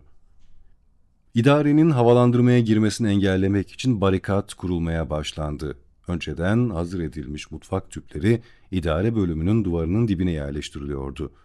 12 kiloluk bu tüplerin patlatılmasından söz ediliyordu. Böyle bir ortamda birdenbire havalandırmaya ellerinde coplarla askerler, daha doğrusu özel timler girdi. Askerlerin ellerindeki coplarla çok şiddetli bir şekilde saldırıyorlardı. Havalandırma çok kalabalıktı.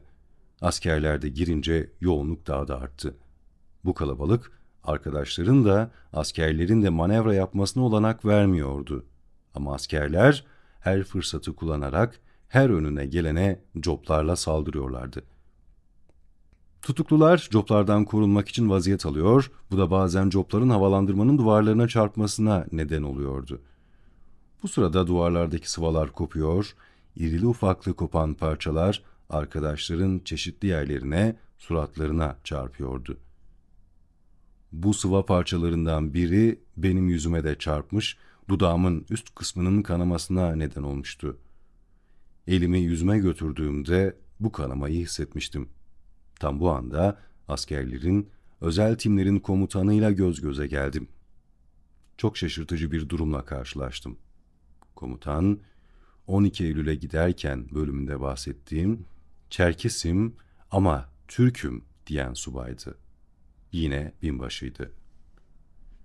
Komutan birdenbire saldırının durmasını istedi. Aynı zamanda herkesin olduğu yerde oturmasını istedi. Askerler herkesi olduğu yere oturttular. Oturmayanları zorla oturttular. Her arkadaşın başında bir asker vardı ve zorla saç, sakal, bıyık kesildi.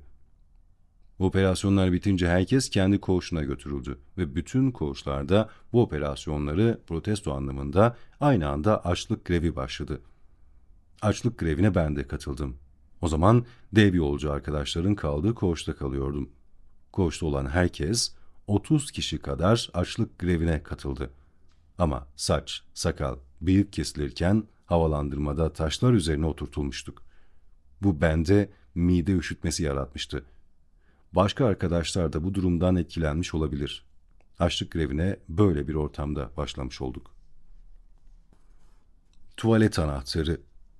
Tuvalete gideceğim komutanım. Daha önce koğuşların kapısı her zaman açık olurdu ve tuvalete gidip gelmek kolaydı. Açlık greviyle birlikte koğuş kapısı da kapatıldı. Kapıda nöbetçi bir asker duruyordu. Koğuşlar birer birer tuvalete çıkarılıyordu. Bir koğuştakilerin tuvalet ihtiyaçları tamamlanınca öbür koğuştaki arkadaşlara sıra geliyor ve tuvalete sadece bir kişi çıkabiliyordu. Bir kişi dönünce öbür arkadaşa sıra geliyordu. Aslında tuvalette 12 kabin vardı. Ama mağduriyet yaratmak için birer birer çıkarılıyorlardı. Tuvalet konusunda çok daha büyük bir sorun vardı. İlk günlerde bu çok yoğun bir şekilde yaşanmıştı. Kapıda duran nöbetçi askere tuvalete gideceğim dediğiniz zaman komutanım demezsen kapıyı açmam diyordu. Tuvalete gideceğim komutanım denmesi isteniyordu. Demiyorsanız kapı açılmıyordu. Bu konuda çok yoğun gerginlikler, tartışmalar yaşanıyordu. Kapı açıldığı zaman da tek gidiyordunuz. Askerler sizi tuvalete kadar döverek götürüyorlar, döverek getiriyorlardı. Bu açlık grevinin ilk günlerinde çok yaşanmıştı. Tuvalete gittiğiniz zaman da tuvalet kapısı açık tutuluyordu ve size müddet veriliyordu. 2 dakikada işini bitir vesaire. Koğuşta tuvaletin olmaması ve koğuş kapısının kapatılmış olması tuvalet konusunda çok ağır sorunların yaşanmasına yol açıyordu. Bu bakımdan daha önce E tipi cezaevlerinde tuvaletin hücre içinde olmasını büyük bir özgürlük olarak değerlendirmiştim. Tuvaletin hücre içinde olması da şüphesiz koku vesaire nedeniyle sorunlar yaratıyor. Ama bu durumun yarattığı sorunlar öbür durumun yarattığı sorunlar karşısında çok küçük kalırdı.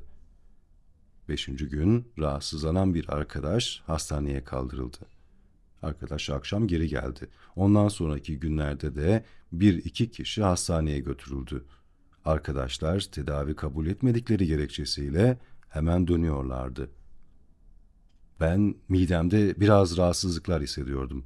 11. gün beni hastaneye kaldırdılar. Hastanede giriş katında kapısı bahçeye açılan bir odaya konuldum. Oda 2 kişilikti. Odada 2 hasta yatağı vardı. Yatağın birine adli suçlardan gelmiş bir arkadaş yatıyordu. Beni de öbür yatağa yatırdılar. Bir süre bu yatakta kaldım. Doktor geldi ve beni uzun uzun inceledi. Açlık grevinde olduğumu ama midemde de sancılar olduğunu söyledim. Doktor boynunda asılı cihazlarla midemi kontrol etti. Yatağın etrafında birkaç defa döndü. Doktorda bana karşı bir ilginin geliştiğini fark ettim. Doktorun bu ilgisi ve hareketleri beni çok şaşırtmıştı. Sonra doktor bana biraz hüzünlü bir şekilde şunları söyledi. Seni yakından tanıyorum. Kitaplarını, yazılarını da biliyorum. Atatürk Üniversitesi'nde görevine nasıl son verildiğini de biliyorum. Erzurum'da Atatürk Üniversitesi'nde beraber çalıştık. Ben tıp fakültesindeydim, sen Fen Edebiyat Fakültesindeydin. Sen Kirkor'un arkadaşıydın. Kirkor benim de arkadaşımdı. O zaman sizlerin ahenkli bir grubunuz vardı. Bizler de uzaktan sizleri izlemeye çalışırdık. Doktorun bu sözleri beni çok şaşırtmıştı. Daha sonra doktor şunu söyledi. Şimdi çok zor bir durumdayım. Düşüncelerinize, açlık grevine saygılıyım ama doktor olarak da görevlerim var. Midendeki rahatsızlık açlık greviyle ilgili değil. Mide üşütmesi var. Epey bir zamandan beri müdahale edilmemiş. Bir süre daha devam ederse ciddi sorunlar yaratabilir. Bu bakımdan serum bağlamak durumundayım. Bu sözler üzerine fazla tepki göstermedim. Bana serum bağlandı. 15 gün kadar hastanede kaldım. Bazen doktorun kendisi, bazen hemşireler gelerek benim durumuma bakıyorlardı. Hastaneden taburcu edilip tutuk evine, koğuşa vardığımda açlık grevinin birkaç gün önce sona erdiğini öğrendim. Koğuşta, tutuk evinde normal bir yaşam vardı. İhsan Kaçmaz'la Çanakkale E tipi cezaevinde. Kasım 1982'den itibaren Çanakkale E tipi cezaevi D8 koğuşundaydım. Cezaevinde çeşitli büyüklükte koğuşlar vardı. D8, 30 kişilik bir koğuştu. Koğuşta çeşitli devrimci örgütlerden arkadaşlar vardı. Çanakkale E tipi cezaevi yeni açılmış bir cezaeviydi. 1982 sonlarında açılmıştı. O dönemde cezaevlerinde tek tip elbise direnişi vardı. Bu yeni cezaevine daha çok tek tip elbise direnişine katılanlar getiriliyordu. Bu cezaevine Musa Öztufan'la birlikte getirilmiştik. Musa elektrik mühendisi bir arkadaştı. Cezalar askeri Yargıtay'da onaylanmıştı. Gölcük'teki Seymen Askeri Tutuk Evi'nden birlikte Kocaeli cezaevine sevk edilmiştik. Hükümlüler oradan daha çok Bartın E tipi cezaevine sevk ediliyordu. O cezaevinin dolduğu söylendi. Bizi Çanakkale E tipi cezaevine sevk ettiler. Musa Öztufan'la kelepçelendik. İkimizin de birer eli kolu serbestti. Bizi cezaevi arabasına böyle bindirdiler. Arabanın içinde bir bankın üzerine oturduk. Biraz sonra da Ülkü Ocaklı 2 kişi arabaya bindirildi. Onlar da birbirlerine aynı şekilde kelepçelenmişler. Onların da birer elleri ve kolları serbest. Onlar da arabanın içinde karşımızdaki bankın üzerine oturdular. Arabanın içinde oturduğumuz yerde de asker yoktu. Askerle komutanları arabanın ön tarafında oturuyorlardı. Arabanın içinde 2 bankın arasında 20 santimetre uzunluğunda kesilmiş ince odun yığınları vardı. İçeride birbirleriyle asım 2 grup, herkes kelepçeli ama birer elleri kolları serbest ve içeride asker de yok. İnce kesilmiş odun yığınları var. Bu çok dikkat çekici bir durumdu. Komutanın bunu bilinçli olarak birbirleriyle kavga etsinler diye yaptığını sanıyordum. Bizim taraftan böyle bir ortam yoktu. Ama dikkatli olmaya çalıştık. Onlar tarafından da böyle bir ortam görünmüyordu. Çanakkale cezaevine kadar arabanın içinde bir sorun çıkmadan geldik.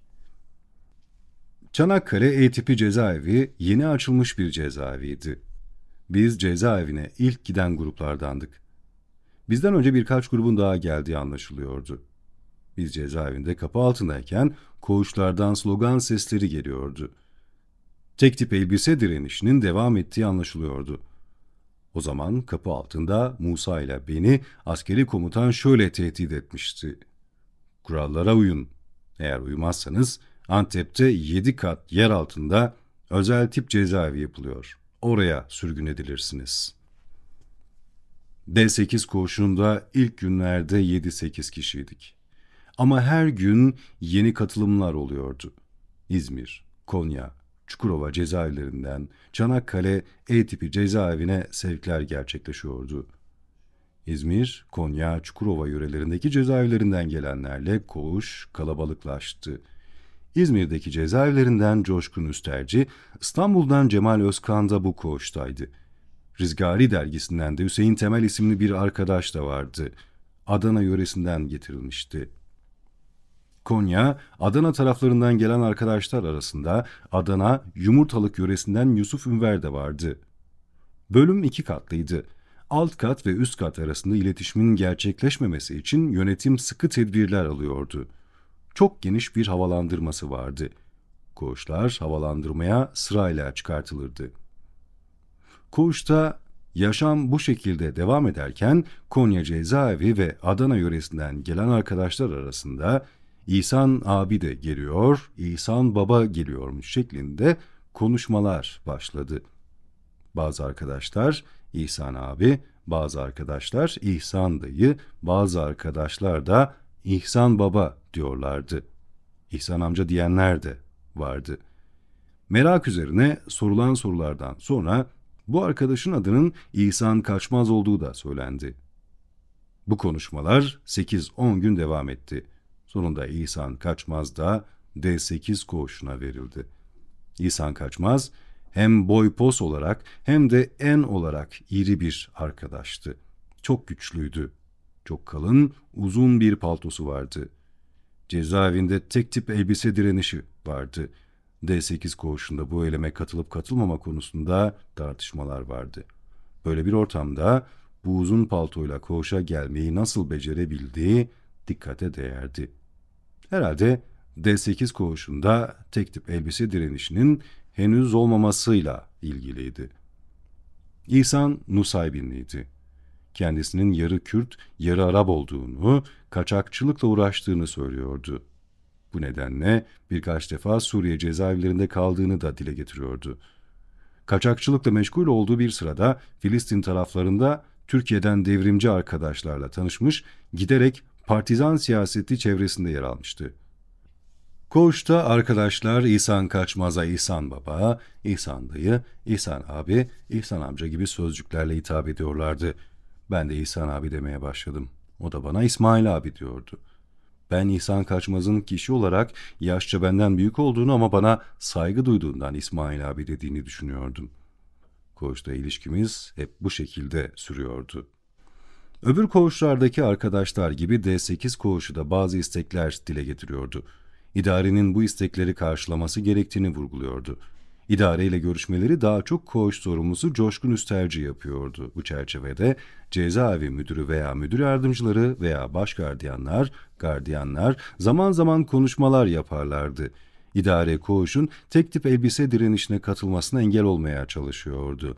İdareyle yapılan bu görüşmelerde İhsan Kaçmaz da çok rol alıyordu. İhsan Kaçmaz çok güzel konuşuyordu. Düşüncelerini çok açık bir şekilde ifade ediyordu. İdareyle konuşmalarında falanca numaralı infaz yasası, infaz yönetmeliği, yönetmeliğin falanca maddesi, anayasanın falanca maddesi, tüzük vesaire gibi sözcükleri çok sık kullanıyordu. Bu konuşmalar karşısında müdürler, müdür yardımcıları vesaire çoğu zaman söylenecek söz bulamazlar, kurallara uyun der, koğuştan ayrılırlardı. 1983'ün bahar aylarında bu tür gelişmeler yaşandı. İdareyle yapılan bu görüşmelerde bir sonuca ulaşılamadı. İdare dile getirilen hiçbir isteğe olumlu yaklaşmadı. D8 koğuşu da tek tip elbise direnişine başladı. Bu direnişle birlikte koğuşta açlık grevi de başladı. Açlık grevi başlar başlamaz idare bir sabah koğuşa baskın yapıp şeker, tuz gibi gıda maddelerini alıp götürdü. Havalandırmaya o zamana kadar sırayla çıkılıyordu. D8'in havalandırmasına toplumsal olaylardan dolayı suç işleyenlerin kaldığı bir koğuş da çıkıyordu. Arkadaşlar bu koğuşun pencerelerinden o koğuşta kalan arkadaşlarla ilişki kurarak şeker temin etmişlerdi. Tek tip elbise direnişi ve açlık grevinden sonra yaptırımlar da arka arkaya yürürlüğe girdi.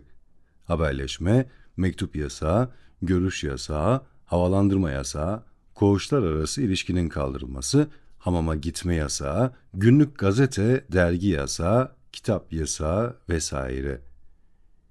Cezaevi yönetimi açlık grevinin durdurulması ve tek tip elbise direnişinin sonlandırılması için cezaevindeki şiddet uygulamalarını tırmandırmıştı. Bu şiddete rağmen direniş ve açlık grevi devam ediyordu.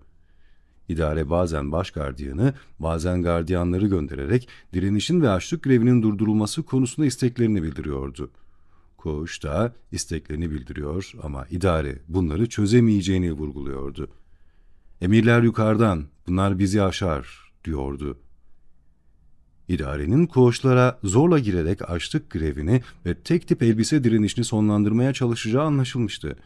Bu bakımdan barikatlar da kurulmaya başlandı.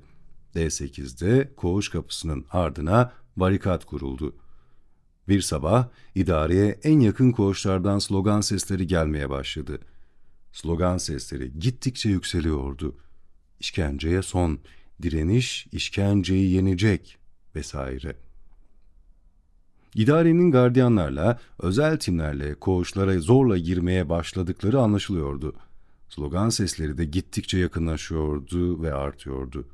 Bu, idarenin bir koğuşu halledip hemen yanındaki koğuşa girmeye çalıştıkları anlamına geliyordu. Slogan sesleri de gittikçe artıyordu ve cezaevinin bütün koğuşları da bu sloganlara iştirak ediyordu. Bir süre sonra müdür yardımcıları, başgardiyanlar, gardiyanlar, özel timler D8'e dayandılar. Anahtarla kapıyı açmaya, kapının arkasındaki barikatı ötelemeye çalışıyorlardı. İşte bu konuda İhsan Kaçmaz çok yoğun bir direniş sergiledi. Bir bacağıyla kapının açılmasını engelliyor, bir bacağıyla ve elleriyle de gardiyanların darbelerini savuşturmaya, onları ötelemeye çalışıyordu. Bu direnişten dolayı ve barikattan dolayı koğuşa girilemeyeceği anlaşıldı. Bunun üzerine koğuşun duvarlarında delikler açarak içeriye girmeye çalıştılar. Baltalarla koğuşun duvarlarında delikler açmaya çalışıyorlardı. Bunun için çok uğraştılar. 3-5 baltanın birden çalıştığı anlaşılıyordu. Çok yoğun ve hızlı bir şekilde çalışmalarına rağmen bunda da başarılı olamadılar. Birdenbire havalandırmaya bakan pencerelerden koğuşa göz yaşartıcı gaz sıkılmaya başlandı. Göz yaşartıcı gazlara karşı korunma tedbirleri vardı ama içerideki gazlar yoğunlaşınca barikat bozulup dışarıya çıkma ihtiyacı ortaya çıktı. Bu ihtiyaç da gittikçe artıyordu. Sonunda barikat bozuldu ve hava almak için dışarı çıktık. İdare, giyim kuşamla ilgili bütün eşyalara el koydu. Gömlek, kazak, pantolon, iç çamaşırı vesaire her şeye. Bizleri çırılçıplak sadece donla hücrelere göndermeye çalışıyordu. İdare el koydu bu giyim kuşam eşyalarını karmakarışık bir şekilde cezaevinin bir bölümüne tıktı. E tipi cezaevlerinde ana maltanın her iki tarafında 4 katlı bölümler var. Her katta 10 hücre var. Bunlar ortasında taştan bir sedirin olduğu hücreler. Tek iyi tarafı tuvaletin hücrenin içinde olması. Bu hücrelere hükümlüler birer kişi olarak yerleştiriliyor. Bu operasyonlardan sonra açlık grevi sonlandırılmıştı. Ama tek tip elbise direnişi devam ediyordu. Bu ortamda idarede 8 koğuşuna baskın yaptı, bizleri hücrelere sürmeye çalışıyordu. Arkadaşlar bu tür bir operasyona zaten hazırlıklıydı. Ayakkabılar giyinmiş, potin bağcıkları sıkı bir şekilde bağlanmıştı. Ben de hazırdım. İdare operasyon başlatınca arkadaşlar zaten hazır oldukları için hemen koğuştan çıkıp hücreler bölümüne yollandılar. Bende kitap, sözlük gibi birkaç parça eşya vardı. Bunları dolaptan çıkarıp torbaya doldurmak biraz zaman aldı. Bu sırada bizi hücrelere sürmekle görevli gardiyanlardan biri bana "Bıktım senin bu kitaplarından. Herkes çıktı, bir sen kaldın. Çabuk çabuk diye çıkışmıştı.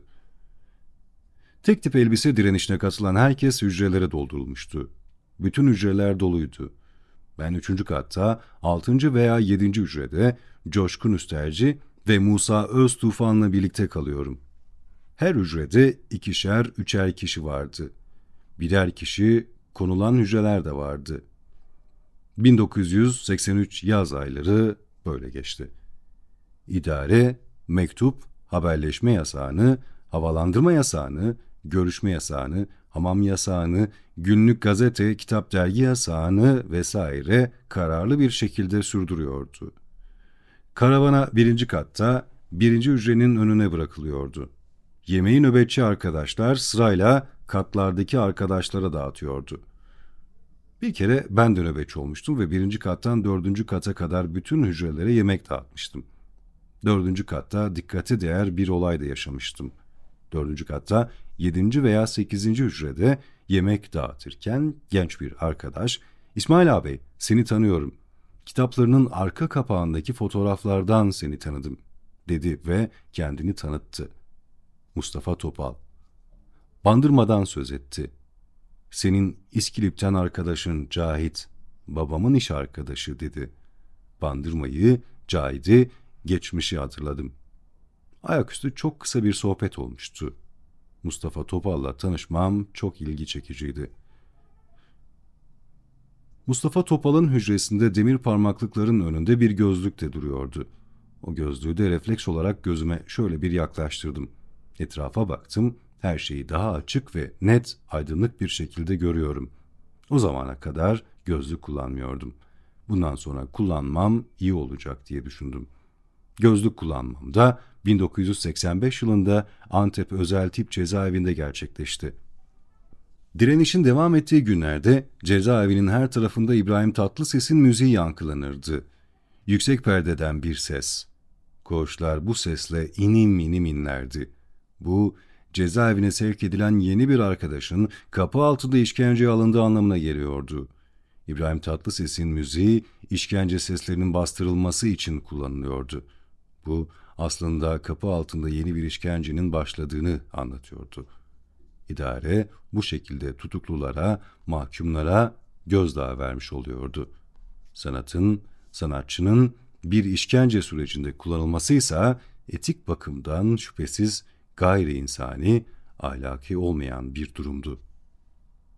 1983 sonlarına doğru idare hücrelere karşı çok yoğun, çok şiddetli bir operasyon başlattı.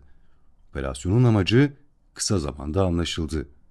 Arkadaşlar hücrelerden birer birer çıkarılıyor, belirli bir alana götürülüyordu. Orada gardiyanlardan, özel timlerden oluşturulan bir grup var. Her birinin elinde cop, değnek vesaire var. Onlar döverek, tekmeleyerek, yumruk atarak herkese tek tip elbise giydiriyorlarmış. Tek tip elbise giydirdikleri kişileri de önceden belirledikleri bir koğuşa gönderiyorlarmış. O gün devlet terörü tırmandırılarak herkese tek tip elbise giydirildi. Yeni koğuş D9'du. Cezaevinin bu bölümü 2 katlı bir görünüme sahipti. D9 2. kattaydı. Havalandırma için merdivenlerle aşağıya iniyorduk. Koğuşun yemekhanesi de altta, havalandırmanın bitişiğindeydi. D8'de ranza 2 katlıydı. D9'da ise ranzalar 3 katlı. Koğuşun mevcudu 40'ın üzerindeydi, dar bir koğuştu. 3 katlı ranzalardan dolayı karanlık bir koğuştu. Zamanla bu koğuşa da alıştık. İhsan Kaçmaz da bu koğuştaydı. İhsan Kaçmaz çok şamatacı bir arkadaştı. Dar bir koğuş olmasına rağmen İhsan Kaçmaz her gece bir etkinlik düzenliyordu. Masallar, bilmeceler, şarkılar, türküler, halaylar vesaire. Bütün bunlar şüphesiz bir gürültü ortamında gerçekleşiyordu. Ben bir ranzanın 3. katında yatıyordum. Şamatayı 3. kattan izlemeye çalışıyordum. İhsan Kaçmaz benim de şamataya katılmamı, benim de oynamamı, zıplamamı istiyordu. Ama bunu kendisi doğrudan söylemiyor, araya arkadaşları koyuyordu. Ben de arkadaşlara makul bir şekilde bana dokunmamalarını söylüyordum. Arkadaşlar da ısrarcı olmuyorlardı. Bir gün akşam yemeğinden sonra kapıda görevli gardiyanın bizi yemekhaneden koğuşa çıkarması gecikti. Gardiyan bir türlü kapıyı açıp "Haydi yukarı" demiyordu. Gardiyan Elazığlıydı ve müdürün vurucu kırıcı timlerindendi. Müdür bir cezaevinden başka bir cezaevine tayin edildiği zaman bu timleri de yanında götürüyormuş. Bu gardiyan sürekli D9 koğuşunun kapısının önünde otururdu. Günlük gazetelerin geldiği dağıtıldığı durumlarda idare, gazetelerdeki bazı haber kesimlerini yaptıktan sonra koğuşlara gönderirdi. Gazeteler D9'a geldiği zaman önce bu gardiyanın eline geçerdi. Arkadaşlar içeriden "Gazeteleri içeri ver" dedikleri zaman "Önce benim kontrol etmem lazım, kontrolden sonra" derdi. Aslında okuryazarlığı olmayan bir kişiydi. Bu gecikmeden dolayı yemekhanede büyük bir gürültü vardı. İhsan Kaçmaz bu ortamda karavanayı tersine çevirerek davul gibi kullanmaya başladı. Kepçeleri, kaşıkları da davul tokmağı olarak kullanıyordu. Bu davul tokmak sesleri eşliğinde arkadaşları ortaya çekerek hoplamaya, zıplamaya davet ediyordu. Gardiyanın gelmesi gecikiyor, gürültü, şamata gittikçe artıyordu. Arkadaşlar birbirlerini zorla, çekiştire çekiştire ortaya çıkararak davulun, tokmağın ritmine göre zıplamaya davet ediyorlardı. Bu arada İhsan abi kendisini doğrudan değil, arkadaşları araya koyarak benim de ortaya çıkmamı, oynamamı, zıplamamı istiyordu. Ben de kabul etmiyordum. Arkadaşlara da ısrarcı olmamaları gerektiğini söylüyordu. Ama İhsan arkadaşlara kaş göz ederek, işaret vererek benim de ille ortaya çıkmamı istiyordu. Arkadaşlar bu sefer askıntı olmadı, biraz ileri gittiler. Ben çok öfkelendim ve onlara yüksek sesle "Bu kadar gürültü yaptığınız yetmiyormuş gibi benim de bu gürültüye katılmamı istiyorsunuz" diye çıkıştım. Gürültü bir anda kesildi. Yemekhaneye sessizlik hakim oldu. O sırada kapı gardiyanı da kapıyı açtı. "Hadi yukarı, koğuşa" dedi. Sanki bir taziye evindeymişiz gibi merdivenleri sessizce çıktık, koğuşa vardık. Bu duruma ben de üzüldüm ama o gürültü ortamında yapacak başka bir şey de yoktu. İhsan'ın çok ziyaretçisi olurdu. Eşi, çocukları sık sık ziyarete gelirlerdi.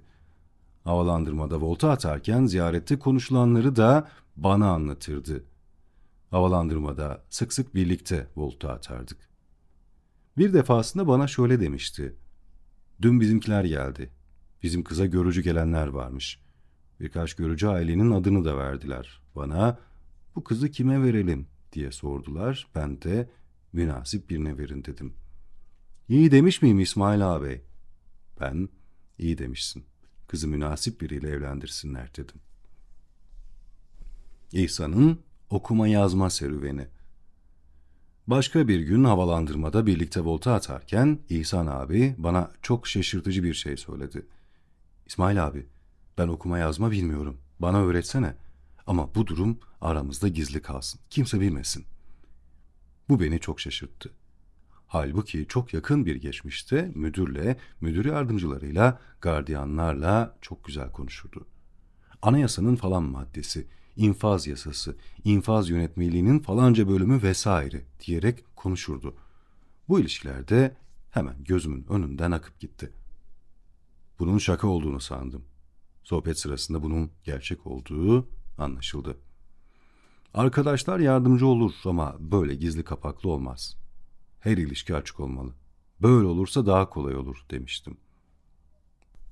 Birkaç gün sonra koğuşta Robinson Crusoe kitabının dolaştığını gördüm.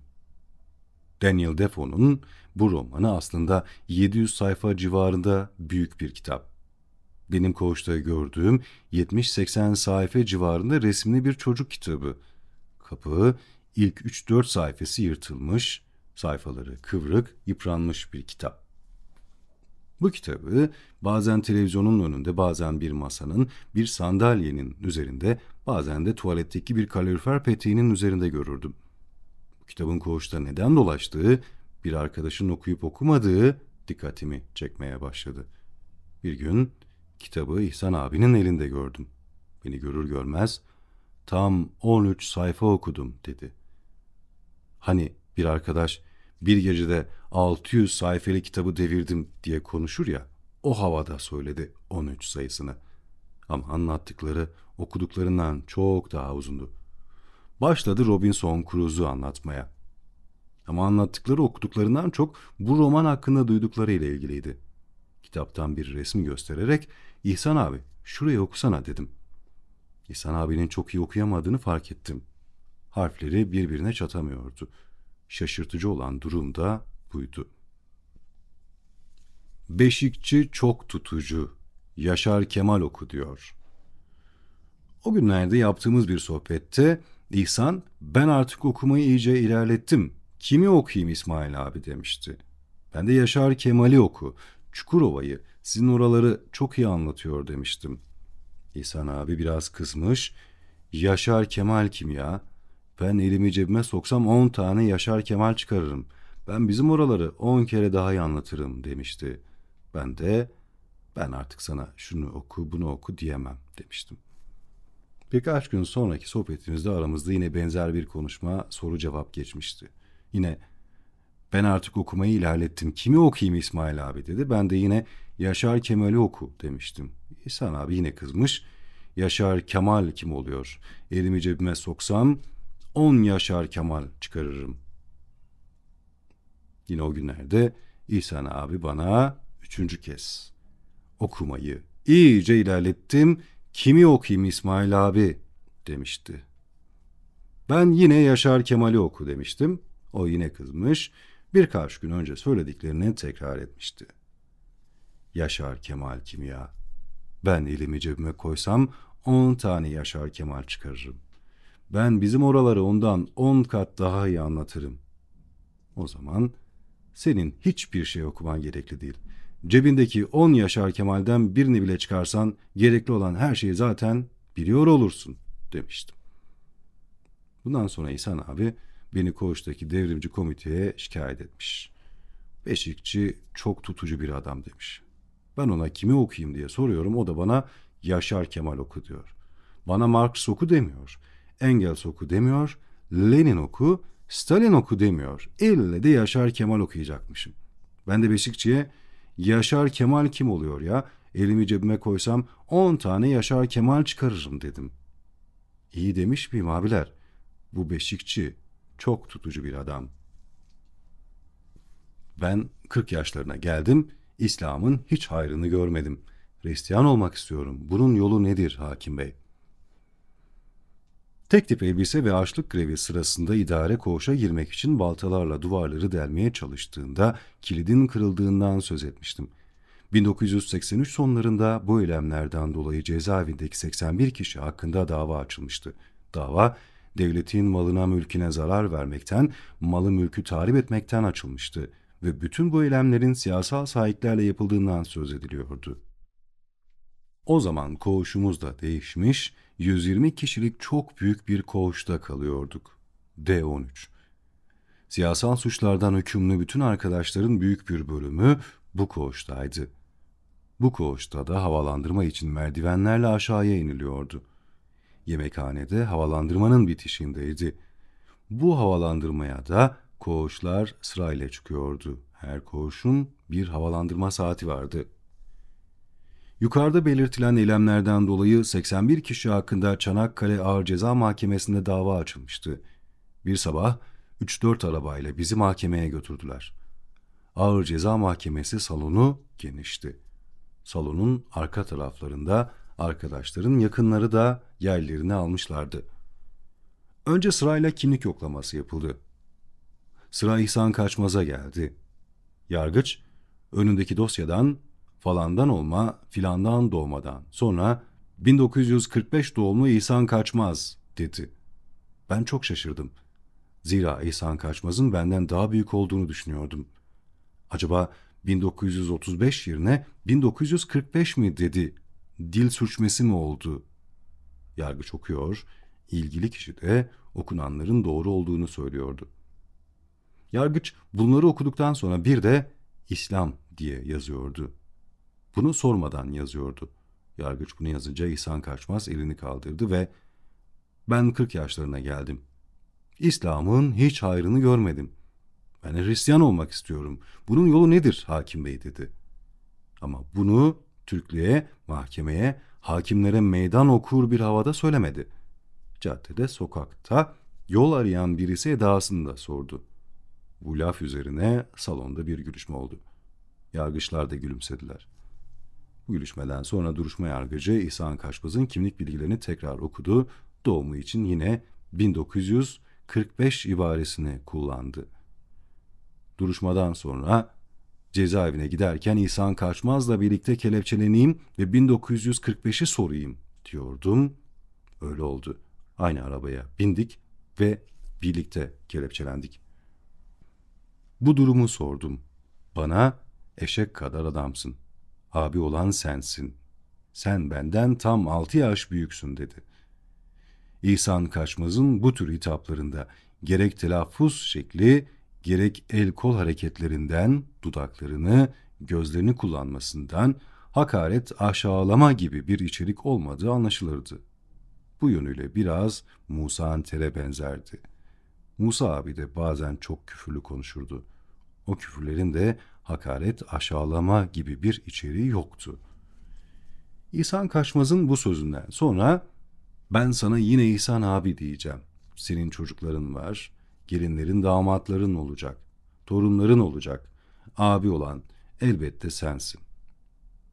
O günlerden sonra ona İhsan abi diyordum, o da bana İsmail abi diyordu. 2017'de Adana Kitap Fuarı'nda Yusuf Ünver beni ziyaret etmişti.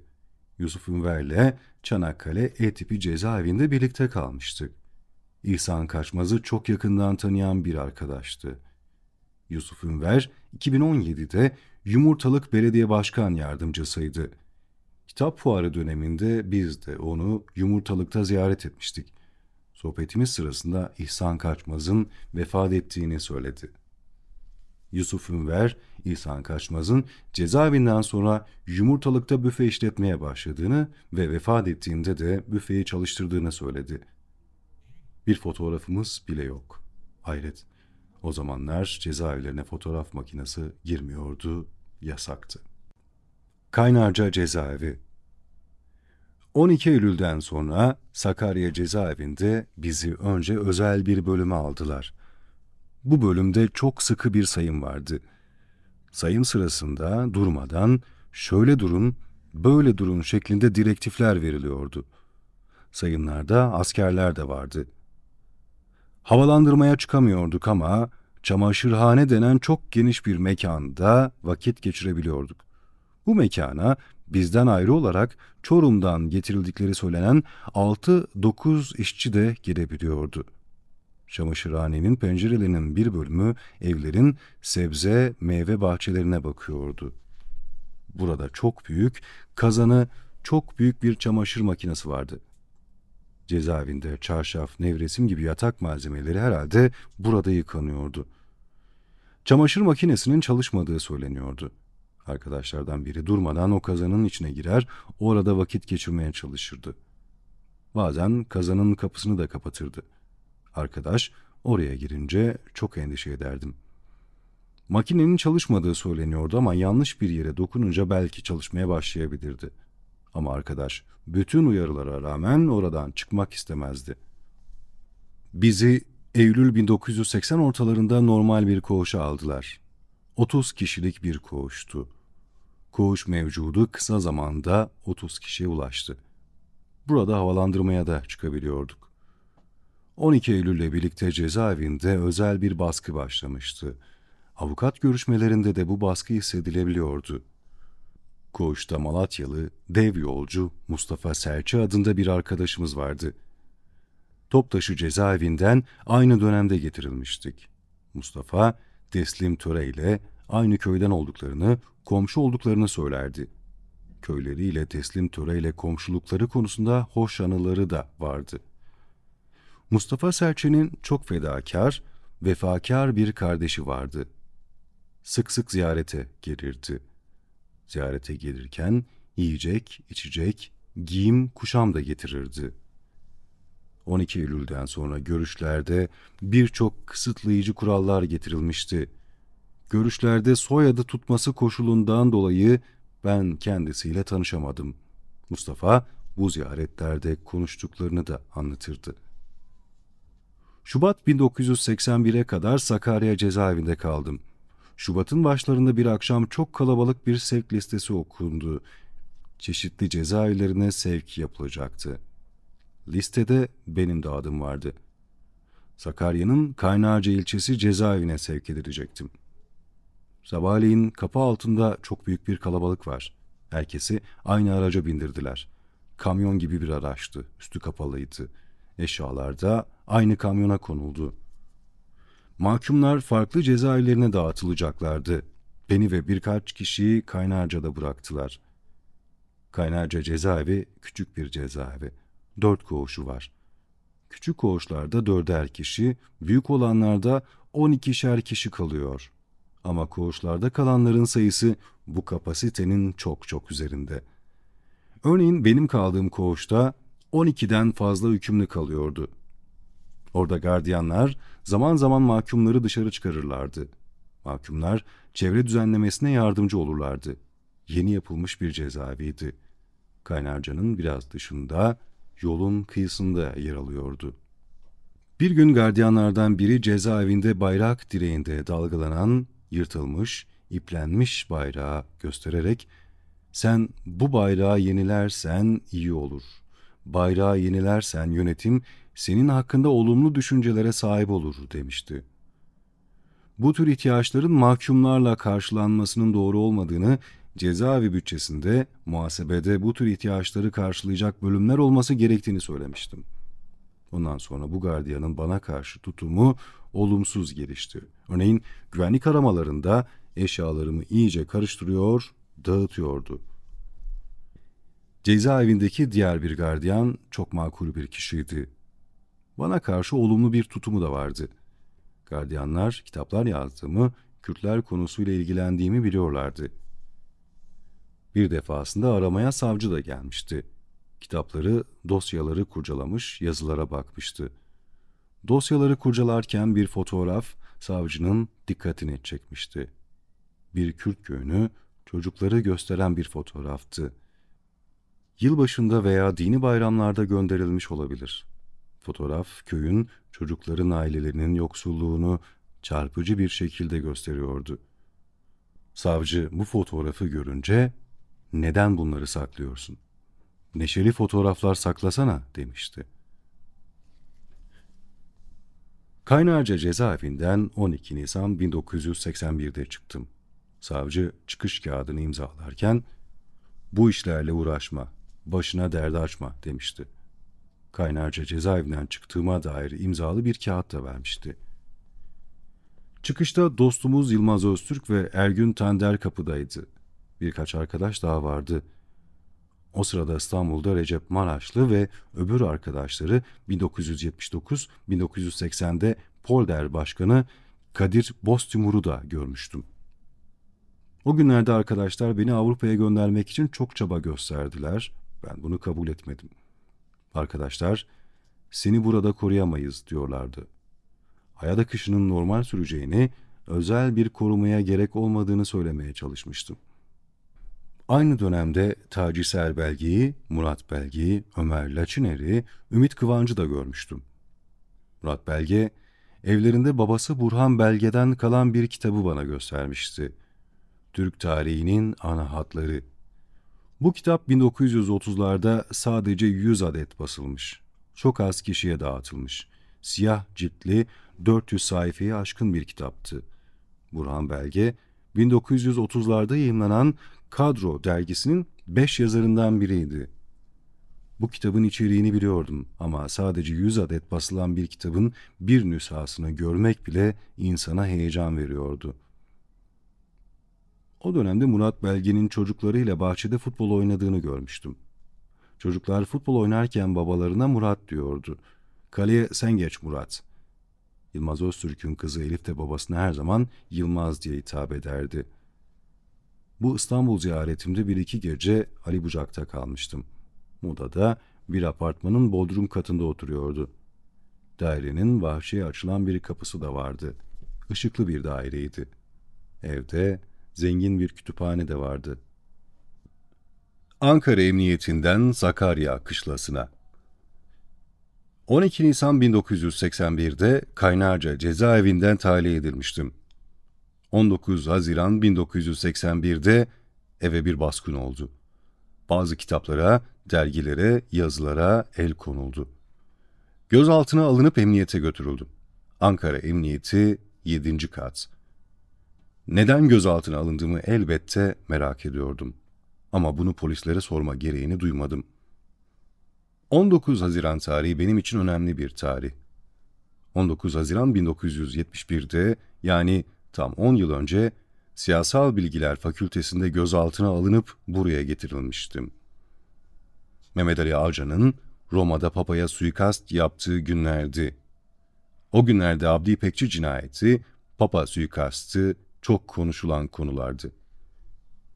7. katta kimlik yoklamasından, arama taramadan sonra çok hırçın bir şekilde kör bir aletle saçım kesildi. Saçımı çekiştirerek kestiler. Bu arada bir polis dosya içeriğinden Kürtlerle ilgili yazılarımın olduğunu fark etmiş. "Ulan ben Kürdüm, bu işlerle uğraşmıyorum, sana ne?" gibi bir şeyler söyledi. Bunu derken 1-2 yumruk vurmayı, aşağılayıcı sözler söylemeyi de ihmal etmedi. Ben de Kürt olduğunu kendin söylüyorsun demiştim. Aynı polis, "Ulan ben öyle mi dedim, önce Türk'üm, sonra" diyerek beni darbelemeyi sürdürdü. Bu sırada başka bir polis de, "Ben senin gibi düşünsem günde 10 kitap yazarım. Önemli olan birlik, beraberlik, kardeşlik" gibi bir şeyler söyledi. Saatimi, hüviyetimi, cüzdanımı vesaire aldılar. Sonra beni 8-10 kişinin bulunduğu bir alana götürdüler. "Yüzünü duvara dön. Tek ayak üzerinde bekle. Kafanı sağa sola çevirmek yasak. Kimseyle konuşmak yok. Aksi halde..." Pozisyon değişiklikleri anında görünüyordu. Bu alandaki 8-10 kişiye benzer yaptırımlar uygulanıyor. Ara sıra göz ucuyla yanıma getirilip oturtulan genç arkadaşlara bakıyordum. İşkenceli sorgulardan getirildikleri hemen belli oluyordu. Akşam saat 8'den sonra çok geniş bir salona alındım. 70-80 kişi vardı. Herkes yerlerde yatıyordu. Bazı arkadaşların altında kilime, çula benzer bazı paçavralar vardı. Pek çok kişinin uzandığı alanda o parçalar da yoktu. Gece yarısına doğru 3 polis benim uzandığım alana geldi. Benim başıma dikildiler. Top gibi olmuş, kıvrılmış yatıyordum. Zaten yer darlığı yüzünden serbestçe uzanmak mümkün olmazdı. Başımda dikilen polislerden biri ayaklarıma doğru tekmeler atarak ve beni işaret ederek, "Bu anarşist yüzünden ben düğüne katılamayacağım. Bugün komiser bu anarşisti yakalayıp getirmemi söyledi. Bunun yüzünden artık o düğüne katılamam," diyordu. Beni işaret ederken ayakkabılarıyla bacaklarıma, karnıma bastırmayı da sürdürüyordu. 70-80 kişi arasında beni kolayca bulmuştu. Ben hiçbir şey söyleyememiştim. Darbeler karşısında kendimi, kafamı korumaya çalışıyordum. Ankara Emniyet Müdürlüğü'nde birkaç gün bu şekilde tutuldum. Daha sonra bir gün öğlene doğru bana, "Hazırlan, Adapazarı'na gidiyorsun" şeklinde direktif verildi. Adapazarı'na saat akşam 8'e doğru vardık. Beni bir karakolda kelepçeli bir şekilde merdiven altında merdivenin demir korkuluklarından birine bağladılar. Sabaha kadar öylece dikilerek bağlı kaldım. Sabahleyin Adapazarı'nda birkaç karakol dolaştırıldıktan sonra sanıyorum yine aynı karakola geldik. Bu sefer nezarete koydular. Taştan küp şeklinde karanlık bir hücre. Oturacak, yaslanacak hiçbir şey yok. Ve hücre çok soğuk. Haziran'ın sonları olmasına rağmen hücre çok soğuk. Bir köşesinde bir bok yığını var. Hücrede bu bok yığınından ve soğuktan ve karanlıktan başka hiçbir şey yok. Daha önceki ve daha sonraki tecrübelerimden neden böyle olduğunu anladım. Bu hücrede benden önce kalan kişiler tuvalete gideceğim diye gardiyanı çağırmıştır. Kapıya vurmuştur. Gardiyan gelip kapıyı açıp onu tuvalete götürmemiştir. O da ihtiyacını orada gidermiştir. Hücre gündüz soğuktu. Geceleyin soğuk çok daha yoğun oldu. Taş üzerine oturmaktan mide üşütmesi olur diyerek korkuyordum. Oturmamaya çalışıyordum. Ara sıra dikilirken sırtımın bir kısmını taş duvara yaslandırmaya çalışıyordum. Soğuk insanı nefessiz bırakıyordu. Evden çıktığımda bir gömlek dışında üzerimde ceket vesaire yoktu. Soğukla ve karanlıkla boğuşurken hücrenin dışında koridora çok ince bir güneş huzmesinin düştüğünü gördüm. Bu sabah olduğu anlamına geliyordu. Hücre gündüz de soğuktu ama gece yaşanan soğuk çok keskindi. Hücrede bu şekilde birkaç gün kaldım. Gardiyan günde bir defa tuvalete çıkarıyordu. Ukala, saygısız gardiyanlar da vardı. Bir gardiyan gecenin ortasında ağzını mazgala yaklaştırır, "Sen ne suç işledin? Bu ne suç işlemiş?" diyerek laf atıp kahkahalarla gülerek giderdi. Soruları cevap almak için sorulan sorular değildi. Alay etmek için, dalga geçmek için sorulan sorulardı.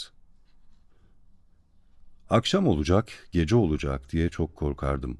Akşam, gece soğukların yaşanacağı anlamına geliyordu. Birkaç gün sonra bu hücreye 3-4 kişi daha kondu.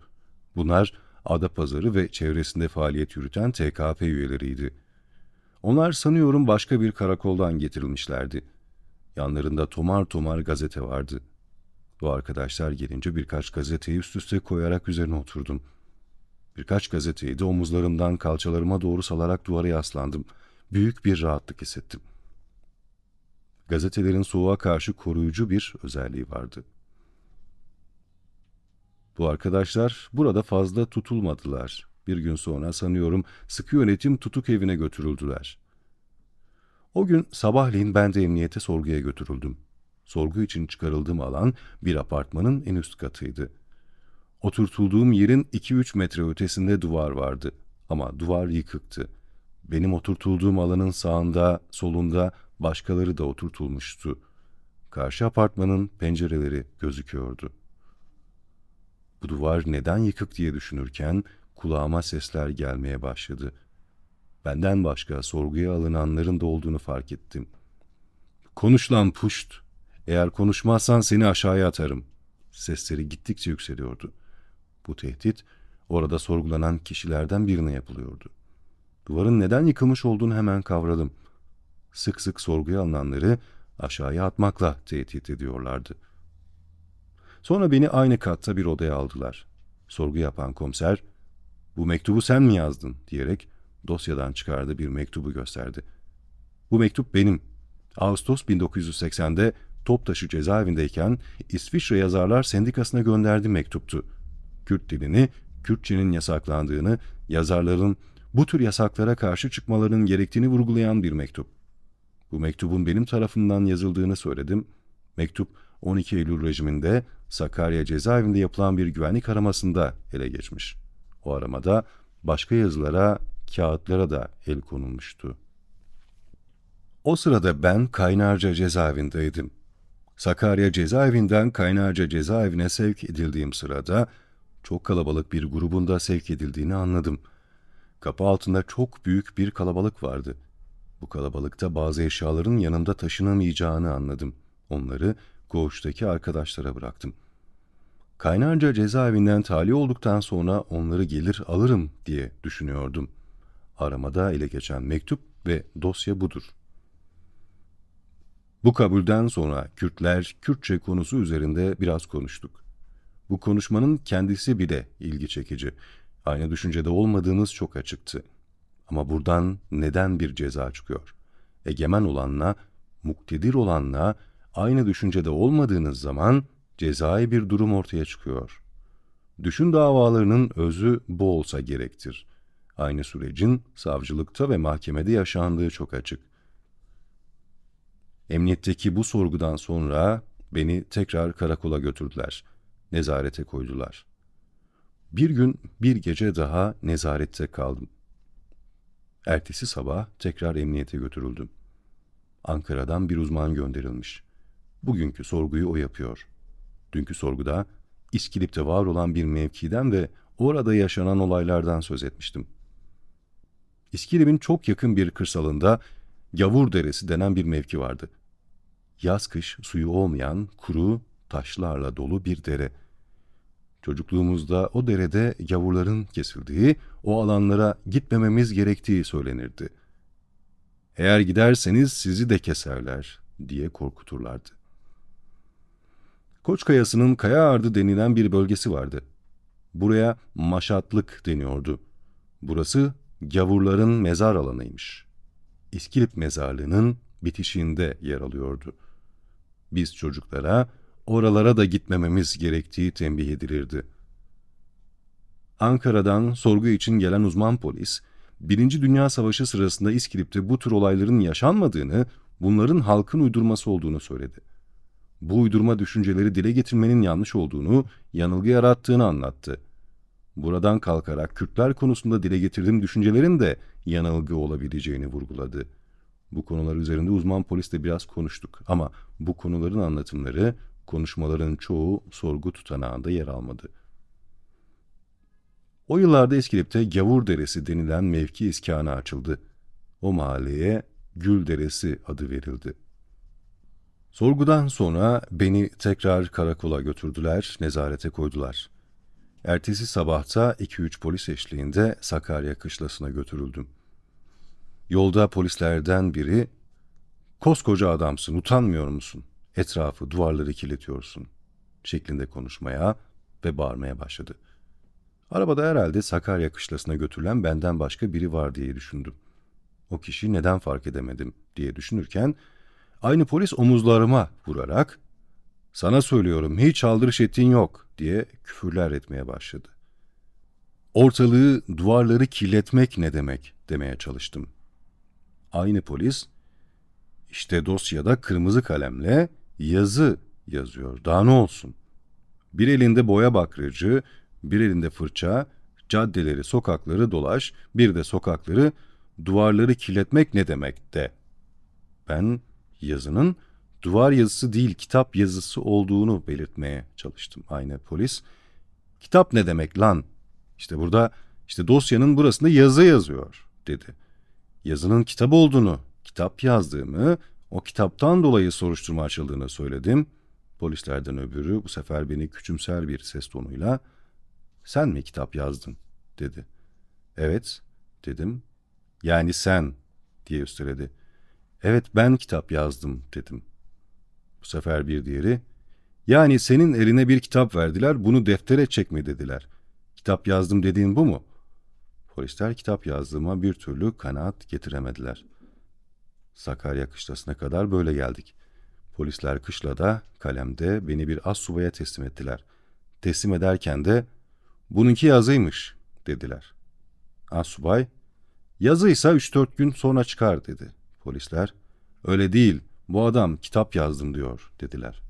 O zaman astsubay, "Onu bilmem, bu beni aşar, bu başka bir konu," dedi. Kayıt yaparak beni koğuşa gönderdi. Sakarya kışlasında daha çok TKP'li ve sendikalı arkadaşlar kalıyordu. Koğuşta 60 civarında arkadaş vardı. Abidin Güneş de bu koğuştaydı. Abidin Güneş, 1970'lerin sonlarında Bülent Ecevit hükümetinde İçişleri Bakanı olan Hasan Fehmi Güneş'in kardeşiydi. Hasan Fehmi Güneş birkaç kere kardeşini, tutukluları ziyarete de gelmişti. Kışla Sakarya Nehri'nin kıyısında ağacı, yeşili bol olan bir alandaydı. Koğuşun etrafında bahçe vardı. Gündüzleri bahçede dolaşmak, spor yapmak mümkündü. Sakarya kışlasına bir defa avukatımız da geldi. Benim kimliğimi getirdi. Kimliğim Ankara'da emniyette kalmış. Eşim Leman'a haber vermişler. "Gel, eşinin kimliğini al. Kimliği burada kalmış," demişler. Leman kimliği almak için okuldan bir öğretmen arkadaşıyla gitmiş. Gideceğimiz makamı çok zor bulduk diye anlatırdı.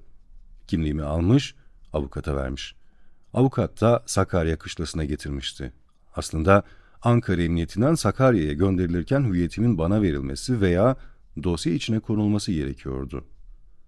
Sakarya kışlasında bizi bir defa hamama götürdüler. Sahra hamamında yıkanmamız için 12 dakika süre verildi.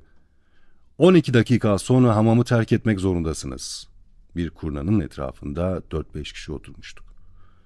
Kışlada görevliler koğuşun içine girmemeye özen gösteriyorlardı. Ama uzaktan izlemeyi ve denetim kurmayı da ihmal etmiyorlardı. Sakarya kışlasında beni bir defa daha sorguya, ifadeye çağırdılar. İsviçre Yazarlar Birliği'ne gönderilen mektubu bir defa daha gündeme getirdiler. Sakarya Emniyetinde verdiğim sorguyu, ifadeyi aynen tekrar ettim.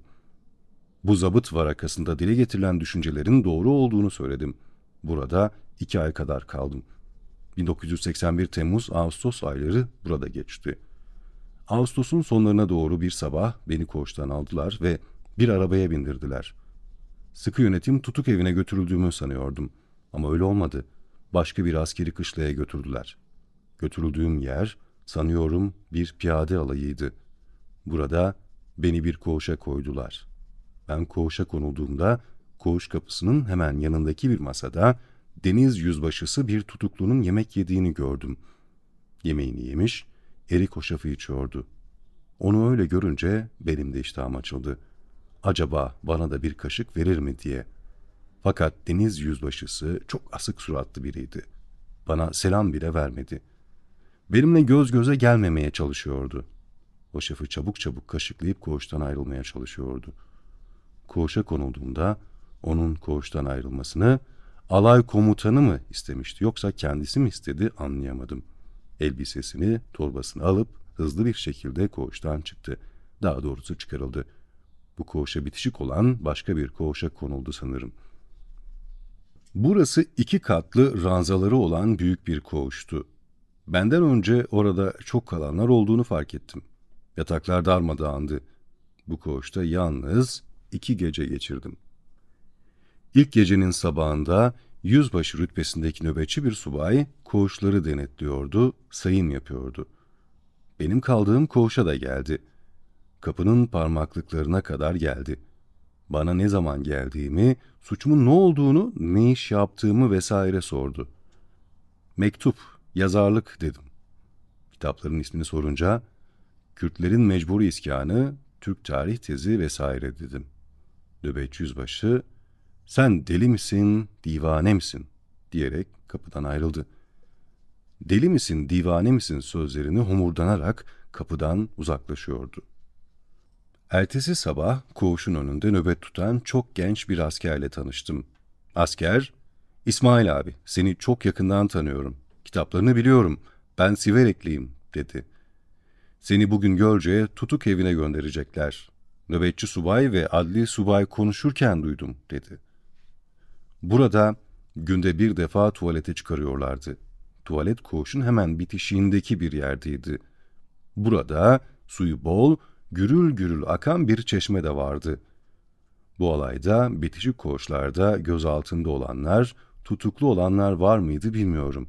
Kimseyle karşılaşmadım. Sözüne ettiğim deniz yüzbaşısı ile de bir daha karşılaşmadım. 12 Eylül rejiminde gözaltına alınan, tutuklanan subaylar da elbette vardı. Öğleden sonra beni Donanma ve Sıkı Yönetim Komutanlığı Gölcük Askeri Mahkemesi'ne götürdüler. Gıyabi tutuklama kararı vicaiye çevrildi. Mahkeme kaleminde gerçekleşen kayıtlardan sonra Seymen tutuk evine gönderilmeme karar verdiler. Gölcük, Donanma ve Sıkı Yönetim Komutanlığı alanında 3 tutuk evi vardı. Güllübahçe tutuk evi, karargahın bulunduğu, mahkemenin bulunduğu alandaydı. Seymen tutuk evi, karargaha, mahkemeye epey uzak bir alandaydı. Konca tutuk evi, Yalova yolu üzerindeydi. Konca tutuk evinde daha çok TKP'li arkadaşlar kalıyordu. Ümit Fırat'ın Güllübahçe tutuk evinde tutulduğunu biliyordum ama hiç karşılaşmadık. Seymen tutuk evinde beni çok kalabalık bir koğuşa koydular. Koğuş kapısının hemen yanındaki bir ranzanın alt katını bana gösterdiler. Ranza numarası 72 yazıyordu. 72 kişilik bir koğuşmuş. Benle koğuş kapasitesi dolmuş oluyordu. O zamanlar karıştır barıştır programı uygulanıyordu. Bu koğuşa böyle bir dönemde konulmuştum. Pencere etrafında devrimciler, kapı tarafındaysa ülkücüler kalıyordu. Ben de ülkücülerin kaldığı tarafa konulmuştum. Bana gösterilen ranza yer çok kötüydü. Yatağın üzerine oturduğunuz zaman hemen çöküyordu. Ranzanın üst katında genç bir ülkücü kalıyordu. Bir konuşma sırasında benim yazar olduğumu, mektuptan dolayı tutuklandığımı anladı. Benden sevgilisine mektup yazmamı istiyordu. Bunun mümkün olmadığını anlattım. Bir öğle vakti yemekten sonra koğuşa yüzbaşı rütbesinde bir deniz subayı geldi ve 50 dakika kadar Atatürkçülük dersi verdi. Dersin bitiminde kendisinin öğretmen olduğunu söyleyen bir arkadaş, yüzbaşıya dersle ilgili bir soru sormak istedi. Yüzbaşı, "Soru yok, dinleyeceksiniz, o kadar," dedi ve koğuştan çıkıp gitti. "Devletimize hamdolsun, Türk milleti var olsun" şeklinde yemek duasının yapılması da isteniyordu. Havalandırmaya birkaç koğuşun önünden geçerek gidiyorduk. Havalandırmadan koğuşa dönüş yine öyle oluyordu. Bu koğuşa konulduğumun ilk günlerinde havalandırmadan koğuşa dönüyorduk. Bitişik bir koğuşun önünden geçerken "İsmail abi, İsmail abi" diye bir ses duydum. O zaman koğuşlar arasında görüşmeler yasaktı. Bir görevli bizi koğuşa sokmaya çalışırken bu sesi susturmaya çalışıyordu. Ama o ses susmuyordu. Kafamı çevirerek bir saniye baktım. Çok genç bir arkadaştı. Koğuştaki kişilere hitaben "İsmail abiye iyi bakın ha, İsmail abi yazardır ha" diyor, bağırmaya devam ediyordu. O genç arkadaşın öyle seslenmesi koğuşta bana karşı ilgi artırdı. Benim kim olduğumu, ne iş yaptığımı öğrenmeye çalıştılar. Pencere tarafındaki ranzalarda kalanlar beni hemen yanlarındaki bir ranzaya aldılar. Sohbet sırasında onların çoğunun Balıkesir Lisesi'nin öğrencileri ve öğretmenleri olduğunu anladım. Bana seslenen genç de Balıkesir Lisesi öğrencisiymiş. Diyarbakırlıymış. Balıkesir Lisesi'ne sürgün gelmiş. Bu genç arkadaşı bir daha hiç göremedim. Arkadaşlar bana seslenmesinden dolayı ona disiplin cezası verildiğini, hücreye konulduğunu söylediler. Adapazarı'na saat akşam 8'e doğru vardık. Beni bir karakolda kelepçeli bir şekilde merdiven altında merdivenin demir korkuluklarından birine bağladılar. Sabaha kadar öylece dikilerek bağlı kaldım. Sabahleyin Adapazarı'nda birkaç karakol dolaştırıldıktan sonra sanıyorum yine aynı karakola geldik. Bu sefer nezarete koydular. Tutuklu öğrencilerden biri bana çok ilgi gösteriyordu. O günlerde Yaşar Kemal'e Nobel Edebiyat Ödülü verilip verilmeyeceği konusunda basında çok konuşmalar yapılıyordu. Bu konuda sohbet ediyorduk. Bir gün mahkeme dönüşlerinde bana şöyle söylemişti. "İsmail abi, devrimcilik yapmayayım diye dedem beni evlendirmeye çalışıyor, ne yapayım?" Ben de "Ailenin isteklerine karşı çıkma ama duygularını, düşüncelerini de mümkün olduğu kadar korumaya çalış" demiştim. Koğuşta birkaç defa daha Atatürkçülük dersi oldu. Her dersin sonunda sözünü ettiğim öğretmen arkadaş soru sormaya çalışırdı. Dersi veren yüzbaşı, "Soru sormak yok, dinleyeceksiniz, hepsi bu" deyip koğuştan çıkıp giderdi. Karıştır, Barıştır programından, Atatürkçülük derslerinden, yemek duasından dolayı idare ile tutuklular arasında gerginlikler yaşanıyordu. Koğuşa ilk konulduğumda bana verilen ranzadan, yataktan söz etmiştim. Karyolanın tenekeden yapılmış taban tellerinin koparıldığından, yatağın üzerine oturduğumda çöktüğünden söz etmiştim. Arkadaşlarla sohbet sırasında bunun nedenini de anladım. Devrimcilerden, ülkücülerden herkes teneke tellerin bir kısmını kopararak kendilerine silah yapmışlar. Devrimcilerle ülkücüler arasında bir gerginlik yaşanıyordu. Özellikle havalandırmada bu kendini iyice gösteriyordu.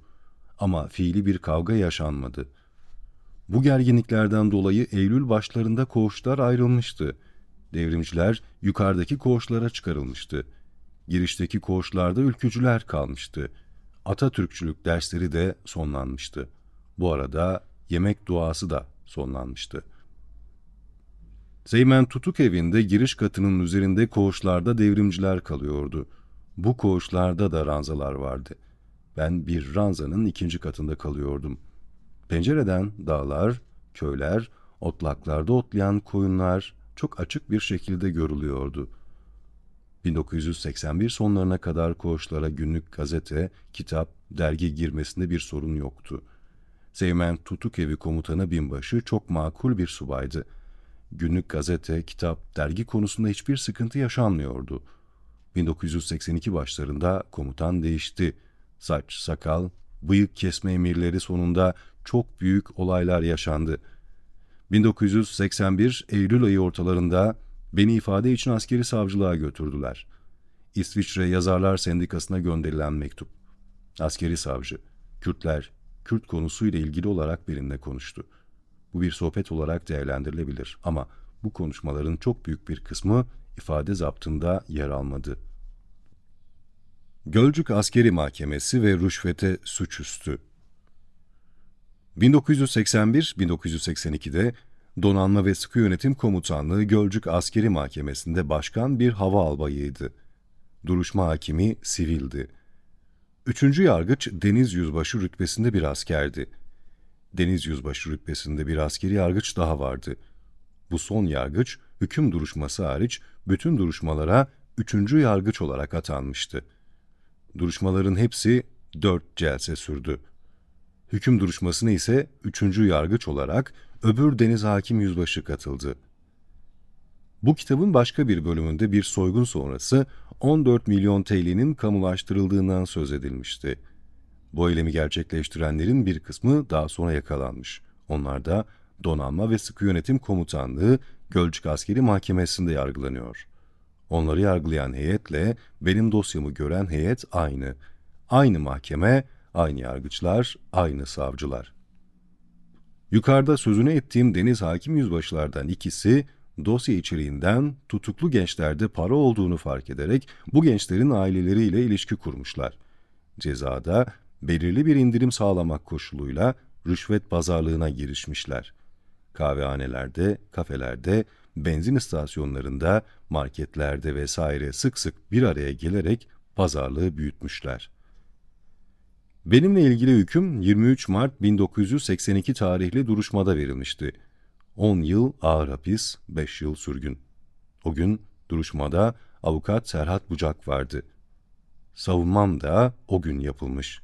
239 sayfa tutan savunma metni de mahkemeye aynı gün verilmişti. Temyiz başvurusu 24 Mayıs 1982 idi. Askeri Yargıtay, Ağustos 1982'de mahkumiyet hükmünü onaylamış ama onay kararı bana verilmemişti. Mahkumiyet kararı onaylandığı için Ekim 1982 sonlarında Kocaeli cezaevine sevk edildim. Kocaeli cezaevindeyken 3 Kasım 1982'de İngiliz yayın kuruluşu BBC, Türkiye ile ilgili bir haber verdi. Gölcük Sıkı Yönetim Mahkemesi hakimlerinden ikisinin yargıladıkları kişilerin ailelerinden 4 milyon lira rüşvet alırken suçüstü yakalandıkları haber veriliyordu. Hakimlerin adlarını, rütbelerini de söylemişti.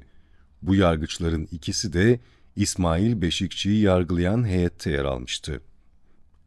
Bu yargıçlar yakalanan suç delilleriyle yargılanmışlar. Aralık 1982'de sonuçlanan mahkemeleri sonunda da ceza almışlardı.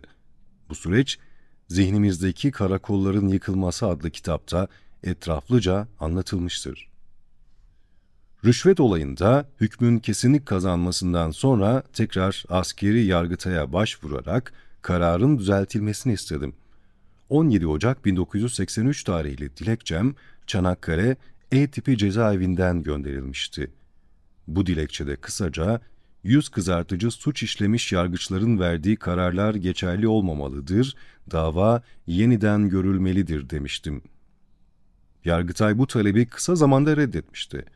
Rüşvet olayı, dava sürecinde yeni bir gelişme olduğu gibi konular hiç dikkate alınmamış, red kararında sanık daha önce temyiz başvurusunda bulunmuş, ikinci bir temyiz başvurusuna gerek yoktur deniyordu. Bu başvurunun önemi şudur. Beşikçi, devlet itibarını dış ülkelerde kötülemekten yargılanıyordu.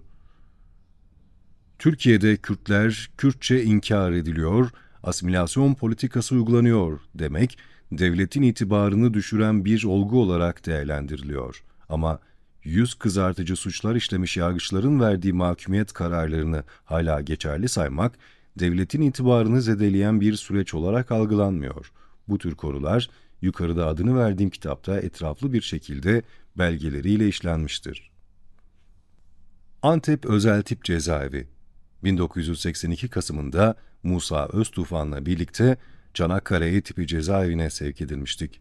Cezaevine varır varmaz bir yönetici, "Eğer cezaevinin ileri sürdüğü kurallara uymazsanız Antep'te 7 kat yerin altında yeni bir cezaevi yapılıyor, bütün azılılar oraya gönderilecek," demişti. Azılı kavramını daha önce de çeşitli cezaevlerinde, sıkı yönetim tutuk evlerinde birkaç defa duymuştum. Azılı kavramıyla ifade edileni ben hiç üzerime almıyordum. Cezaevinde yaşam 1984 sonlarına doğru biraz dengeye kavuşmuştu. Yönetimle mahkumlar arasındaki gerginlik azalmıştı. O gün C13 koğuşunun hamam günüydü. Banyodan yeni dönmüştük. Birdenbire cezaevi hoparlöründen "Yarın sabah Antep Özel Tip Cezaevine sevk edileceklerin listesi" adı altında bir liste okunmaya başlandı. Listede 80'in üzerinde isim vardı. Listenin başlarında benim de adım vardı. 80'in üzerinde arkadaş hazırlıklara başladı. Bu hazırlıklar ertesi günün akşamına kadar sürdü. Sevk, daha doğrusu sürgün arabası akşama doğru hareket etti. Antep Özel Tip Cezaevine öğleye doğru vardık. Kapı altında aramadan, kayıttan sonra bizi birer birer hücrelere koydular. Hücreler tek kişilikti. Çok büyük bir havalandırma vardı. Havalandırmaya sırayla çıkarılıyorduk. Herkes o büyük havalandırmada sırayla 10-12 dakika kadar tek başına dolaşıyordu. Antep Özel Tip Cezaevi yeni açılmıştı. Çeşitli cezaevlerinden buraya büyük gruplar halinde arkadaşlar getiriliyordu. Bizden bir hafta kadar önce de Bartın cezaevinden bir grup getirilmiş. Bu, Antep Özel Tip Cezaevine getirilen ilk grupmuş. Antep Özel Tip Cezaevinin bitişinde bir cezaevi daha vardı. Toplumsal suçlardan dolayı tutuklananlar o cezaevine konuluyordu. Bu gruba adli tutuklular da deniyordu. Bu cezaevine getirilişimizden 3-4 gün sonra bizi birer birer kapı altına götürdüler. Yaka fotoğraflarımız çekiliyordu. Benim fotoğrafım çekilirken baş gardiyanlardan biri oradaki genç bir arkadaşı göstererek "Hadi bunlar genç, sana ne oluyor? Şurada kalmış 5-10 yılın. Doğru dürüst yaşasana." O günlerde 45 yaşındaydım. Bu baş gardiyanın bir kardeşi de aynı cezaevinde gardiyandı. Hücre kapıları kapalıydı. Kimse kimsenin hücresine ziyarete gidemiyordu. Ama arkadaşlar, bitişik hücredeki arkadaşlarıyla çok rahat konuşuyorlardı. Bunun dışında arkadaşlar, hücrelerdeki su boruları aracılığıyla çok rahat ve verimli bir iletişim kurmuşlardı. Tuvalet hücrenin içindeydi. Tuvaletin hücre ve koğuşun dışında olması bazen çok önemli yaptırım söz konusu olabiliyor. "Şöyle demezsen, şunu yapmazsan kapıyı açmam," falan gibi. Tek kişilik hücrelerde 45 gün kadar kaldık. Ondan sonra bizi üçer kişi olarak koğuşlara verdiler. Havalandırma burada da büyüktü. Bu sefer havalandırmaya üçer çıkıyorduk. 3 kişi 45 dakika kadar havalandırmada volta atıyorduk. Antep Özel Tip Cezaevine günlük gazete giriyordu ama cezaevine kitap dergi alınmıyordu. Bu konu cezaevi yönetimiyle tutuklular arasında sürekli olarak tartışılan bir konu olmuştu. Ama olumlu bir sonuca ulaşılamadı. Çanakkale cezaevinden gelirken getirdiğimiz kitaplar da elimizden alındı, depoya konuldu. Cezaevinin bir kütüphanesi vardı. Kütüphanede daha çok at yetiştiriciliği, ipek böcekçiliği, arıcılık, halıcılık gibi kitaplar vardı. Romanlar da vardı. Tek tük inceleme, araştırma kitapları da vardı. Gardiyanlar bazen sepet içinde kitapları ve katalogları koğuş koğuş dolaştırırlardı. Bir gün katalogda Fuat Köprülü'nün William Barthold'la birlikte hazırladığı İslam Medeniyeti tarihi kitabını görmüştüm. O kitabı istedim, getirdiler. Arkadaşlar cezaevi kütüphanesindeki kitaplara ilgi göstermiyorlardı. Kitap konusu her zaman yönetime sunulan çok önemli bir istek olarak kaldı. Kitapları belirlenen bir süre okuyor, sonra iade ediyorduk. Bu kitabı iade ettikten sonra epey zaman geçti. Aynı kitabı bir defa daha istedim. Bir gardiyan kitabı tekrar getirdi. Benzer kitaplar çok azdı.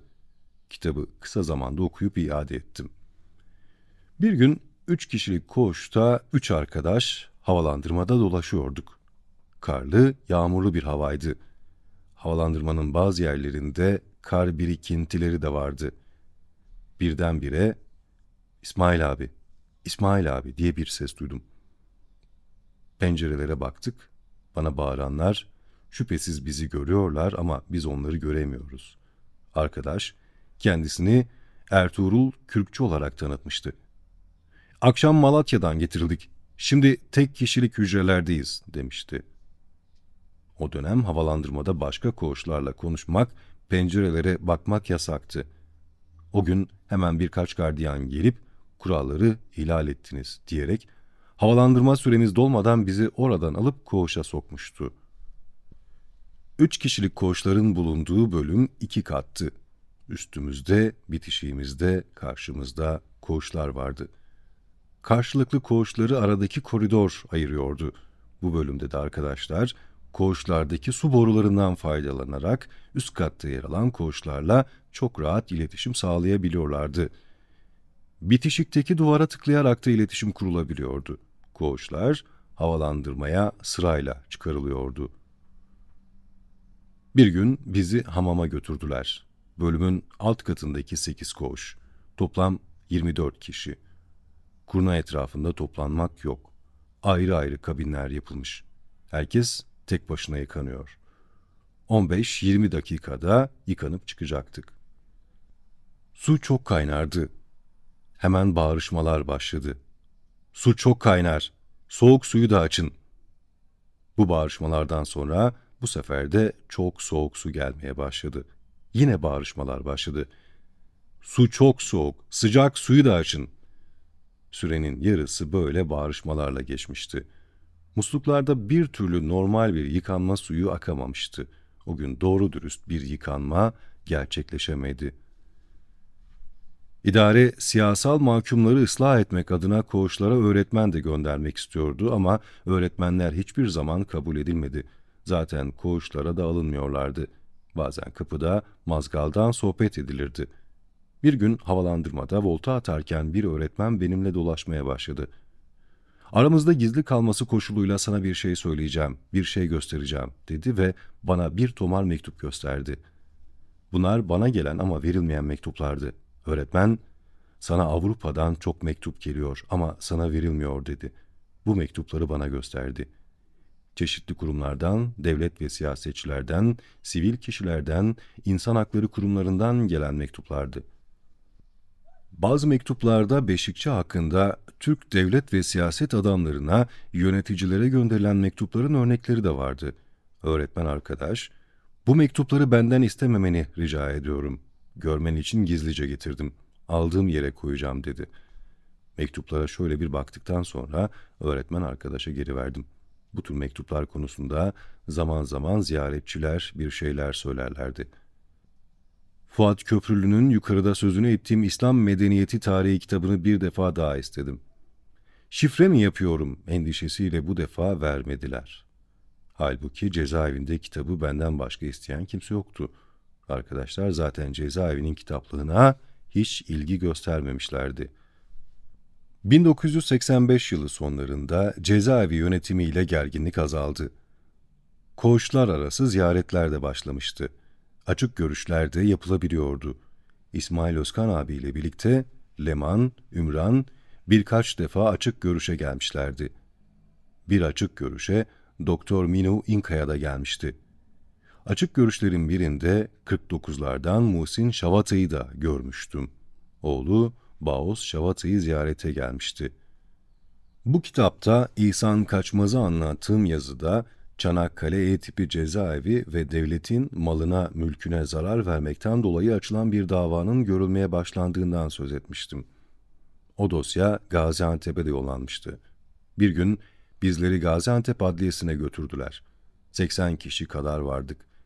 1987 Ocak ayı olabilir. O sırada Avustralya'da bir kurum beni 1987 Nobel Barış Ödülü'ne aday göstermişti.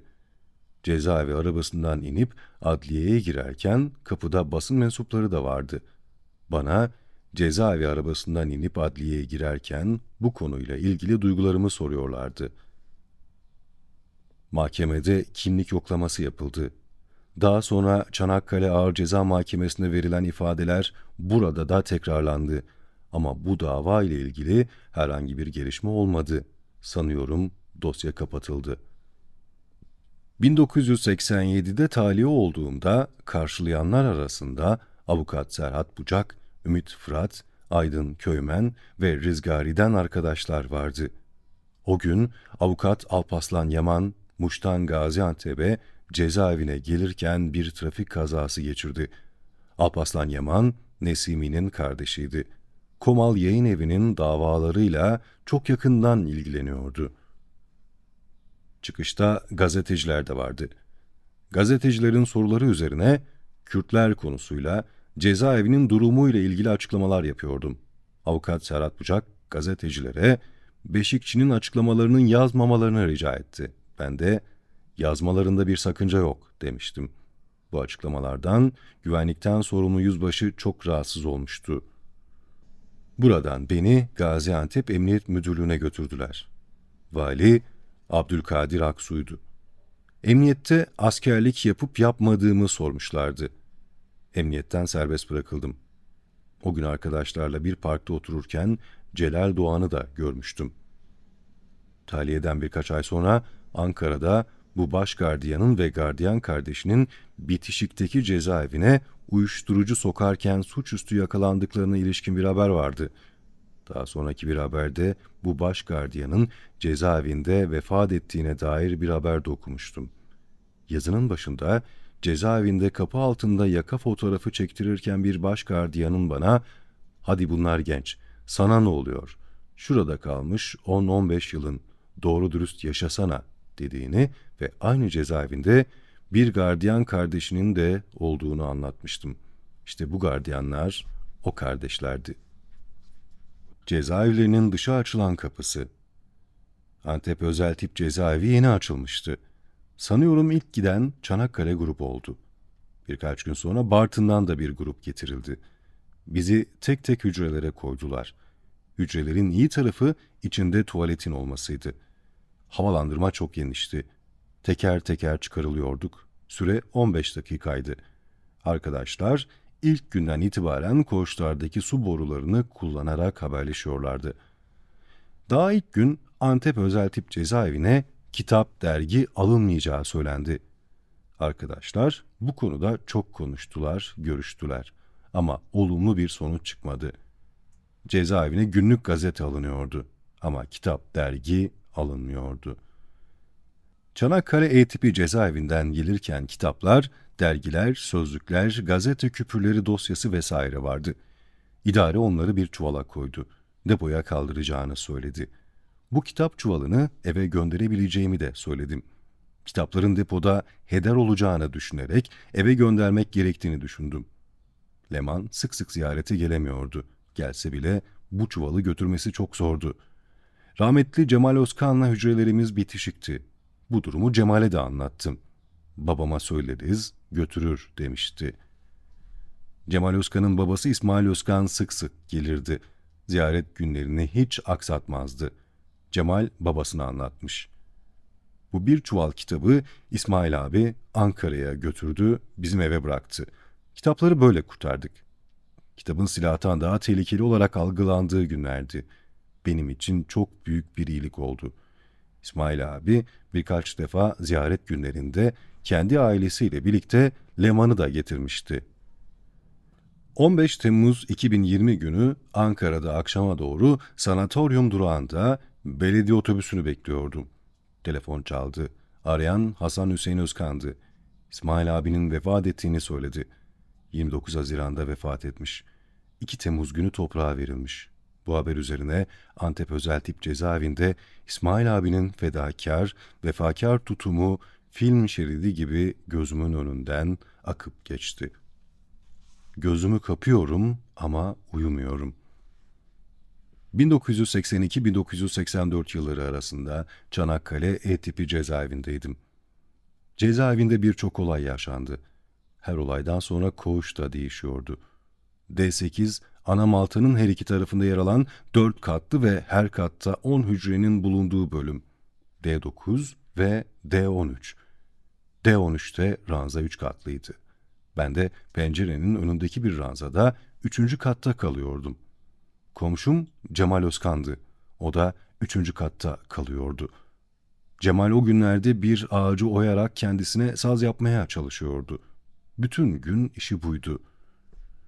Arkadaşlar bana zaman zaman "İsmail abi, sen ara sıra uyukluyorsun, kestiriyorsun" diyorlardı. Ben de "Gözümü kapıyorum ama uyumuyorum" diyordum. Ekim 1984'te bir gün öğle haberlerinde Siirt taraflarında güvenlik güçleriyle gerillalar arasındaki çatışmalardan söz eden bir haber vardı. Haberde akşam haberlerinde bu konuyla ilgili ayrıntılı bilgiler verilecek deniyordu. Ranzanın 3. katında akşam haberlerini bekliyordum. Gözümü açtığımda baktım Cemal de yerinde duruyor. "Cemal'e haberler başladı mı?" diye sordum. Cemal, "Haberlerin okunması biteli yarım saat oldu" dedi. O zaman zaman uyukladığımı ben de fark ettim. İsmail Beşikçi serbest bırakılsın.